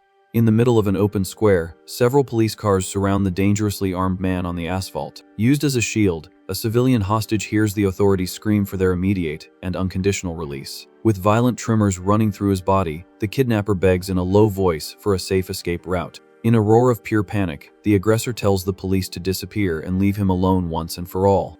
Cutting straight to the past, the crowded airport lobby shows the desperate old man from the square boarding. In a tight hug, the traveler says goodbye with great affection and promises to return quickly from his international trip. Overly anxious, the woman confesses the enormous tension caused by her beloved's imminent stomach cancer surgery. With a faint smile, the sick man vows to undergo the medical procedure and return cured to her arms. Before the final boarding, the man delegates the leadership of his business to his trusted friend to handle the situation. With the mission accepted, the partner guarantees full protection of the store and his traveling friend's wife. Relieved by the final support, the sick man waves and proceeds toward the boarding gate, passport in hand. Already on the night flight, the nightmare takes real form, and chaos dominates the aircraft in a deadly free fall. Faced with the imminent disaster, the old man's eyes widen at his own tragic and painful end. Tearing through the dark night, an apocalyptic explosion destroys the plane in a shower of fire and twisted metal. After months of darkness, the survivor's heavy eyelids slowly open in a foreign hospital bed. Attentive to the machines, the nurse is taken aback by the medical miracle, waking up in the bed.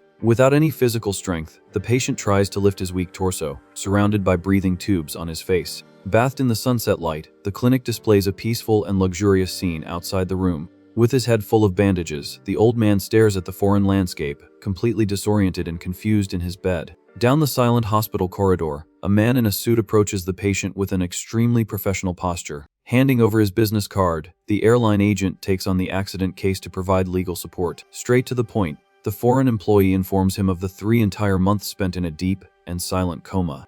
Worried about his family, the patient demands to know about his wife and learns of her difficulty in traveling there. Understanding, the husband deduces aloud the absurd burden on his wife, working alone in their little shop. Before ending the afternoon visit, the agent reports the old diagnosis of terminal stomach cancer. With a look of astonishment, the employee reveals the total and inexplicable absence of tumors in recent exams. Through the luxurious clinic's corridors, the patient's loud and relieved laughter echoes, tearing through the place's silence. In celebration of the miracle of life, the old man raises his arms to the heavens, cheering for his divine second chance. In a quick impulse, the old man's trembling hands grab the hook of the payphone on the white wall. Hearing the distant hello, the man shouts with pure joy, confirming his own identity on the device. Surprised by the living voice, his wife asks about his health and receives a response filled with spirit and energy. With a choked voice, the woman apologizes for her absence while her husband dismisses any hard feelings. With his eyes full of water, the old man announces the complete destruction of the malignant disease in his now cured body. In disbelief at the absurd magic, he tells of the repeated exams delivering the same clean and perfect report. Overflowing with emotion, the survivor declares the return of their shared happiness, far from the specter of the Reaper. Wiping his own face, he asks for a bit more patience and promises to return to his home country in a week. In a soft voice, his wife demands extreme care and elicits one last affectionate thank you from the enamored old man. With a resonant click, the phone hits the hook and ends the call, flooded with true feeling. Right after, the suited man in charge of the paperwork runs up and calls the patient's name with utmost urgency. With good news up his sleeve, the agent announces the immediate clearance for his return to Asia the very next day. Under the daylight, the international airport sign welcomes the passenger, cured of the giant trauma.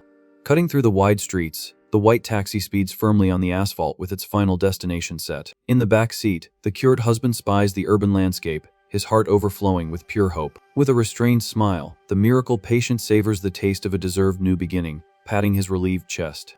Through the car window, a green traffic sign points to the expressway toward the chaotic center of Seoul. In the building's dirty hallway, the man freezes in front of his own door, holding back a giant wave of anxiety. In his sweet imagination, his wife collapses in a flood of pure emotion at his sudden and unannounced arrival.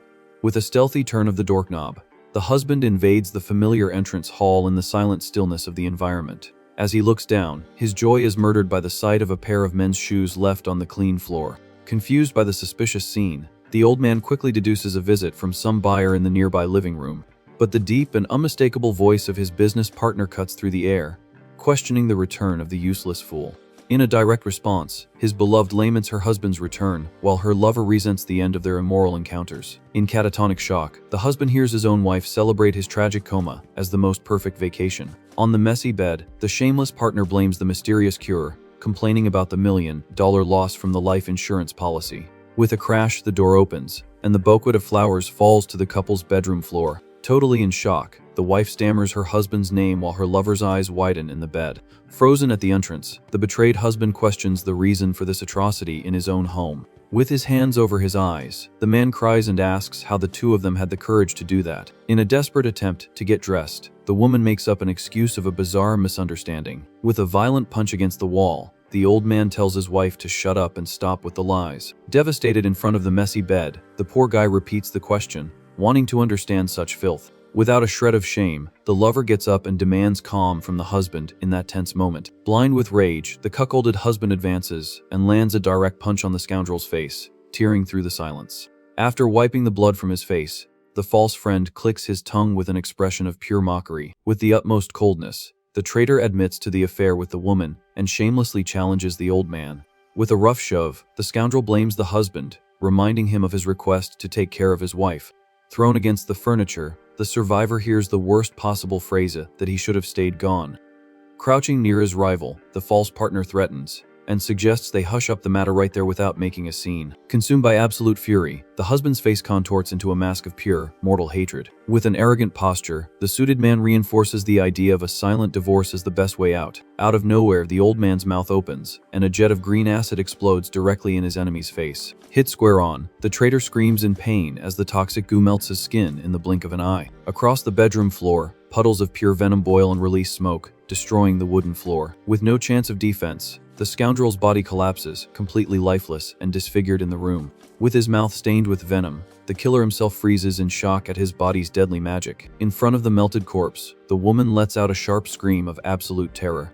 Collapsing to his knees on the floor, the husband stares at the crime scene with violent tremors. Focused on his hands, the old man mutters confused questions about the sudden, lethal mutation. On the line with emergency services, the wife reports the homicide while the killer flees down the stairs. Screaming, the woman accelerates the panic, and the mutants escape down the city's dark street. Far from the crime scene, the neon sign of a cheap motel breaks the darkness of the remote neighborhood. At the front desk, the fugitive asks for a room and hears the price from the receptionist. In a swift motion, Cash changes hands to secure the nighttime heady-out. With the key firm in hand, the man proceeds down the dark hallways after hearing about the toiletries. Behind the glass, the clerk watches the strange customer with a look full of suspicion. With a dry click of the remote, the fugitive turns on the small TV in the dirty room. On the local news, the anchor reports a devastating fire at a waste disposal center. The report then shifts focus, announcing the brutal overturning of a large truck on the expressway. Cutting through the television's voice, the loud ring of his cell phone makes the killer jump in fright. On the cracked screen, his wife's name flashes relentlessly, demanding attention. With short breath, the man hesitates for a second before sliding his finger across the screen. On the other end of the line, the traitor's trembling voice asks for her fugitive husband's exact whereabouts. Cold and hurt, the mutant questions the reason for the call and gets a fake apology. In the biggest lie of the century, the woman swears she was just lonely during her husband's coma in the hospital. Curt in his reply, the old man ignores the theatrics, and the woman again insists on his current location. Cornered by his own guilt, the man stammers out a response, not trusting the traitor. Pushing her luck, the woman screams with fiend terror in the middle of the blood-infested house. Under cheap manipulation, the fake wife begs for a peaceful meeting to resolve the nightmare. Trapped, the poor guy agrees to the meeting, giving the exact address of the motel. Far from the fake tears, the woman waits, surrounded by police officers inside the central station. With the address in hand, loud squad cars peel out of the parking lot and cut swiftly through traffic. In a tactical raid, the armed police team storms the reception, startling the old man at the counter. With a badge in his face, the chief detective demands full cooperation from the establishment's employee. Unaware of the siege, the husband waits, sitting on the bed, his hands sunk in murderous guilt. Out of nowhere, sharp knocks echo on the wooden door, startling the fugitive. Suspicious, the man questions the visit and gets the standard room service response. Through the crack, the receptionist's muffled voice makes up a story about changing the double bed linens. Driven by survival instinct, the mutant presses his face to the door, sniffing out the ambush. Through the peephole, the distorted image of the elderly man tries to lend credibility to the silly lie. But a metallic sound of weapons being readied leaks through the wood and hits the fugitive's ears. In a furtive leap to the window, the man spots the fatal blue glow of sirens on the dead street. Below, squad cars block exits with armed police officers setting up a full perimeter on the sidewalk. Under the curtain's protection, the betrayed man realizes the deadly trap and curses his wife. Blind with rage, the old man grits his teeth, vowing revenge against his false beloved's deception. In the narrow hallway, the tactical squad waits for the signal in silence, weapons at the ready. In a tense whisper, an officer questions if the prey has noticed the setup and receives a positive nod. Tired of the show, the detective demands the master key to the room with a tone of pure threat. Completely terrified, the elderly man hands over the set of keys to the heavily armed tactical team. In a violent motion, the officer turns the handle and unlocks the fatal path.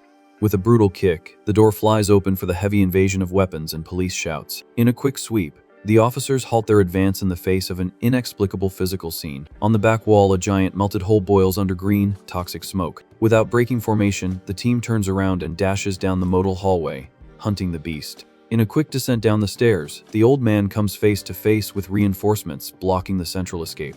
With their sights locked on the target, the agents order the monster to freeze in the middle of the lobby. With no option for retreat, the fugitive opens his jaw and spews a lethal, corrosive stream of venom. The jet of green goo hits an officer's arm, shattering the military formation right there. With agonizing screams, the officer feels his skin melt and drops his revolver on the ceramic floor. With a breach in the perimeter, the mutant dashes toward the exit, disappearing into the night's darkness. Screaming, the police run desperately after the agile criminal in the open parking lot. With its lights flashing, the stolen squad car accelerates with brute force down the dark city street. In a desperate shout, the officer demands the immediate start of the team's motorized pursuit. With a brutal peel out, the car's tire skids on the smooth asphalt, kicking up a cloud of smoke. At the wheel of the squad car, the betrayed husband curses in pure frustration during the frantic escape. With a punch to the dashboard, the fugitive curses his own luck in the driver's seat. Over the squad car's radio, the Central Police demand immediate reinforcements for the theft of the official vehicle. In a flash of sirens, the stolen car tears down the main avenue at maximum speed. Far from the initial commotion, the vehicle veers straight into a narrow side street with shops. On the laptop monitor, a reporter announces a hostage situation at the local mall. With his eyes fixed on the screen, our boy processes the tense information of the armed invasion. Outside, dozens of squad cars block all exits of the gigantic shopping center. With revolvers pointed high, the tactical squad surrounds the mall's open rooftop. Through a megaphone, the negotiator demands the immediate release of the frightened hostage. Cornered and sweating, the kidnapper just begs for the police to get out of there as quickly as possible. With fury in his eyes, the mutant demands distance and tells the SWAT team to disappear from his sight. In a fit of panic, the old man's jaw opens and spews a river of toxic green acid. Hitting the marble floor, the goo boils and forces the police to retreat with screams of pure fright. Acidic smoke rises from the melted floor and spreads a lethal smell through the mall corridor. With a trembling voice, the officer tries to lower the cornered monster's guard on the skywalk. Blinded by desperation, the kidnapper tells the officer to shut up and tightens his grip on the defenseless hostage. With promises of doom, the old man vows to attack everyone in his path if they block his way. In a supersonic flash, a violent blue kick hits the mutant's face with absurd force. From the devastating impact, the kidnapper flies several feet and drops the hostage on the clean floor. Faced with the crazy shock, civilians and police widen their eyes in absolute paralysis. Dazed by the blow, the villain spits acid and mutters curses in the confusion of the surprise attack. On the mall's balconies, the crowd pulls out their phones, frantically snapping non-stop photos. Screams of excitement rip through the silence and announce the presence of the legendary internet Vigilante. Motionless under the spotlights, dozens of cameras capture the masked hero at the center of the crisis. Fascinated by the mystical figure, the onlookers celebrate the epic appearance of the urban hero. With his back to the fans, our Vigilante ignores the circus and focuses only on the threat ahead. On the upper floor, the crowd goes wild, cheering and demanding the immediate knockout of the ugly monster. Irritated by the security breach, the police officer orders the swift evacuation of civilians from the balconies. Getting up from the fall, the mutant grumbles in disgust and demands the identity of the cocky intruder. Accumulating toxins in his throat, the old man prepares a new, lethal chemical attack for the fight. In a quick assessment of the danger, the hero concludes he needs to end the fight in the blink of an eye. In the midst of the general tension, the police point their weapons and demand the Vigilante's total surrender as well. In a thick jet, the villain fires a deadly blast of acid toward the masked boy's face. In a pure reflex of sonic speed, the young man dodges the goo with a perfect body leap. Hitting the ground with his hand, the MC cushions his landing on the cement with feline agility. Without losing momentum, the hero's body takes off like a blue lightning bolt toward the enemy's position. Startled by the supernatural speed, the old man feels death knocking at his door. Planting the sole of his sneaker on the floor, the Vigilante affixes his support base to finish the fight. In a tiny fraction of a second, the icy mask appears right next to the kidnapper's sweaty face. With a fixed and deadly gaze, the Shadow Hunter strikes terror into the mutant's destroyed soul. With a perfectly lethal kick, the hero launches his opponent against the building's thick glass window. Shattering the armored glass, the criminal's body flies uncontrollably toward the exterior area. Hitting the street-side balcony floor hard, the kidnapper collapses like a sack of rocks. Groaning in pure pain, the mutant succumbs to his injuries and gives up the insane escape for good. Ripping off the melted piece of fabric, the hero throws the rest of the mask onto the dirty floor of the scene. Consumed by the strong acid, the mask displays the destructive power of the enemy's biological weapon. Through the gap in the broken window, the police team fiercely advances with revolvers ready to fire. Stepping firmly on the shards of glass, the SWAT team surrounds the suspect from all possible sides. Quickly, the officers throw the old man face down and tighten the steel handcuffs on the thug's wrists. In the middle of the tactical mission, the detective raises his head in search of the mysterious sonic savior. With a bizarre boom, a blue flash of energy blinds the entire police force on the street. In the euphoric crowd, civilians are shocked by the escape, invisible to both eyes and camera lenses. Far from the madness, the solitary figure lands softly on the flat roof of a neighboring commercial building. Freeing his face from the corroded cloth, the young man breathes fresh air as the urban battle concludes. Stuck on his own theory, the boy declares the absolute mutant awakening of the plane's survivors. Recalling the miraculous cure of his paralysis, he connects extreme physical need to the gift he received. Under this mystical logic, the old man's lethal acid weapon must have come from some mortal flaw in his own body. Determined to assemble the final pieces, the hero schedules a secret interrogation of the mutant in prison. On the free streets, the medical vehicle's siren blares as it transports the injured killer. Doped under the effect of a sedative, the old man rests, tied down and unconscious on the narrow gurney. In a casual conversation in the vehicle, the police officers celebrate how long the sedative will last in the thug's system. Aware of the mutant danger, the partner reinforces the need for maximum security when the beast awakens. Suddenly, the emergency driver freezes his words in the face of the deadly darkness of the open road. Terrified by the figure, the passenger screams the order to brake brutally in the middle of the nighttime highway. Under the blinding glare of the headlights, the suited silhouette patiently awaits the head on kill. With no physical movement, the telekinetic power lifts the heavy ambulance and flips the metal in the air. Surrounded by electrical destruction, the master of crime walks calmly with fire crossing his path. Displaying a purely macabre smile, the shadow hunter appreciates the aroma of the metallic disaster. With diabolical eyes, the killer focuses on the gurney thrown in the ruins of the overturned medical vehicle. Step by step, the master of demise advances, untouchable, toward the bloody rescue of the unconscious prisoner. With a devastating impact, the ambulance's rear door shatters in the middle of the empty street. Surrounded by debris, the shadow hunter stares into the interior of the vehicle, overturned on the asphalt. With a macabre smile, the psychopath congratulates the prisoner on his luck in escaping from prison. With no chance of escape, the acid mutant rests unconscious in the destroyed wreckage. Far from the city, a foggy and sinister forest marks the scene of the secret hideout. Amidst groans of pain, the man wakes up dazed on the cold, damp earth. Sitting calmly on a rock, the suited man welcomes his guest and asks about his heavy sleep. Without losing his composure, the kidnapper notes the exact 3 hours of the medical anesthetic's effect. In complete terror, the elderly man stumbles backward, demanding an explanation for this place. Ignoring the other's terror, the villain offers a cup of hot coffee, praising the taste of the drink outdoors. On high alert, the kidnapped man questions the boy's identity, suspecting police action. In a supernatural movement, the red mug levitates on its own toward the hostage on the ground. Maintaining a cordial tone, the master of the mind orders a sip of the drink to calm his nervous spirits. Fascinated by the magic, the old man holds the flying mug and repeats the question about the stranger's identity. Staring at his prey, the hunter in the jacket declares himself a strong ally on the same side of the coin. With a friendly smile, the psychopath reveals his long search for partners in power. Frightened, the old mutant demands clarity in his words while the villain postpones the boring explanations. Straight to the point, the telekinetic master announces the delivery of a special welcome gift. Understanding nothing, the elderly man lets out a sigh of pure confusion at the bizarre promise. Under the killer's mental command, a huge sack falls heavily to the damp forest floor. Tied with thick ropes, the suspicious package hides a large and restless volume. In the face of the surprise, the kidnapper encourages the opening of the macabre gift. Full of fear, the betrayed husband slowly crawls toward the mysterious sack. After a sip of coffee, the villain guarantees his ally's total satisfaction with the gift. With trembling hands, the man unties the firm knot at the top of the dirt-stained package.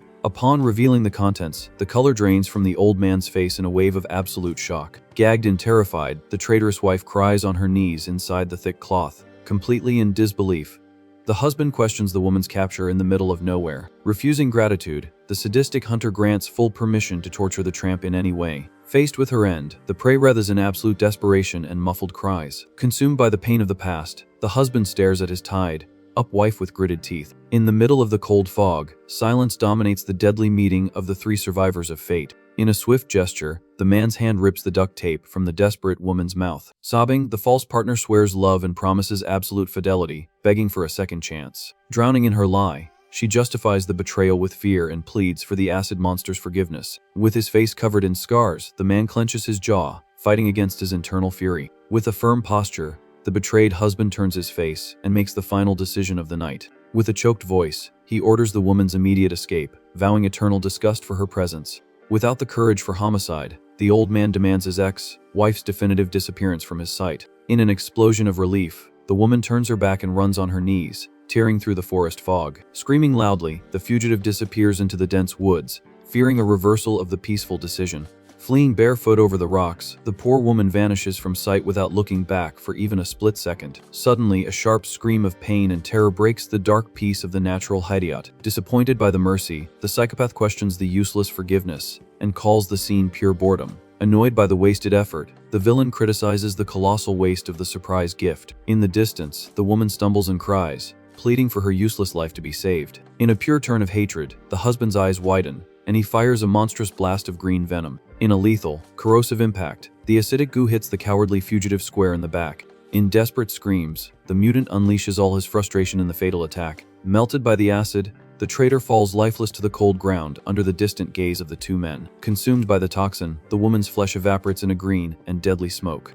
Exhausted from the effort, the old man tries to catch his breath in front of the disfigured corpse. Collapsing in tears, the killer lies on the ground and suffers the crushing weight of his own crime. Celebrating the execution, the shadow hunter praises the act, calling the dead woman deserving trash. His face dry after crying, the old man hears the macabre invitation for a worldwide cleanup against human scum. Suddenly, the mutant's hand suffers a bizarre and violent spasm in the middle of the dirt. With his heightened perception, the villain notices the bizarre anomaly in his new ally's body. With a bubbling sound, the elderly man's body begins to melt and swell uncontrollably. In jets of acid from his pores, the man's skin turns into a green, corrosive goo in seconds. Shocked by the scene, the telekinetic master takes a step back, questioning his partner's absurd mutation. Consumed by his own toxin, the old man turns into a giant monster made entirely of glowing acidic slime. With a heavy step, the deformed creature melts the forest floor with each rough movement. Facing the green giant, the psychopath hypothesizes the definitive awakening of his ally's powers. With a perverse smile, the hunter calls the grotesque unforeseen event an extremely interesting surprise.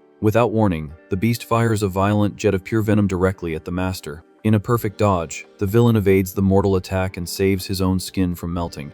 Enveloped by the blue psychic aura, the young man perceives his former partner's irrational fury. Facing the monster, the Vigilante's mind tries to lock the movements of the slimy brute. With the failure in his defense, the boy understands the limitation of not being able to control the bodies of other chosen ones. In a fraction of a second, the air above the combat fills with sharp stakes of flying wood. With roars of fury, the acid titan blindly advances toward the black, hooded target in the smoky scene. In supersonic shots, the telekinesis embeds several lances into the beast's chest. Pierced by the stakes, the monster ignores the damage and absorbs the wood directly into its gelatinous body. Without suffering a scratch, the formless creature advances like a bulldozer, melting the magical weapons in its path. In a colossal leap, the villain flies through the air on top of a levitating rock in the middle of the epic battle. Balanced on the floating rock, the hunter asks for calm and warns of the futility of a direct confrontation. Jets of green acid explode against the invisible barrier erected by the villain's mind. In a supersonic impulse, the suited man abandons the rock and advances through the smoky air. Boiling with fury, the psychopath vows a total absence of pity in the face of the beast's suicidal insistence.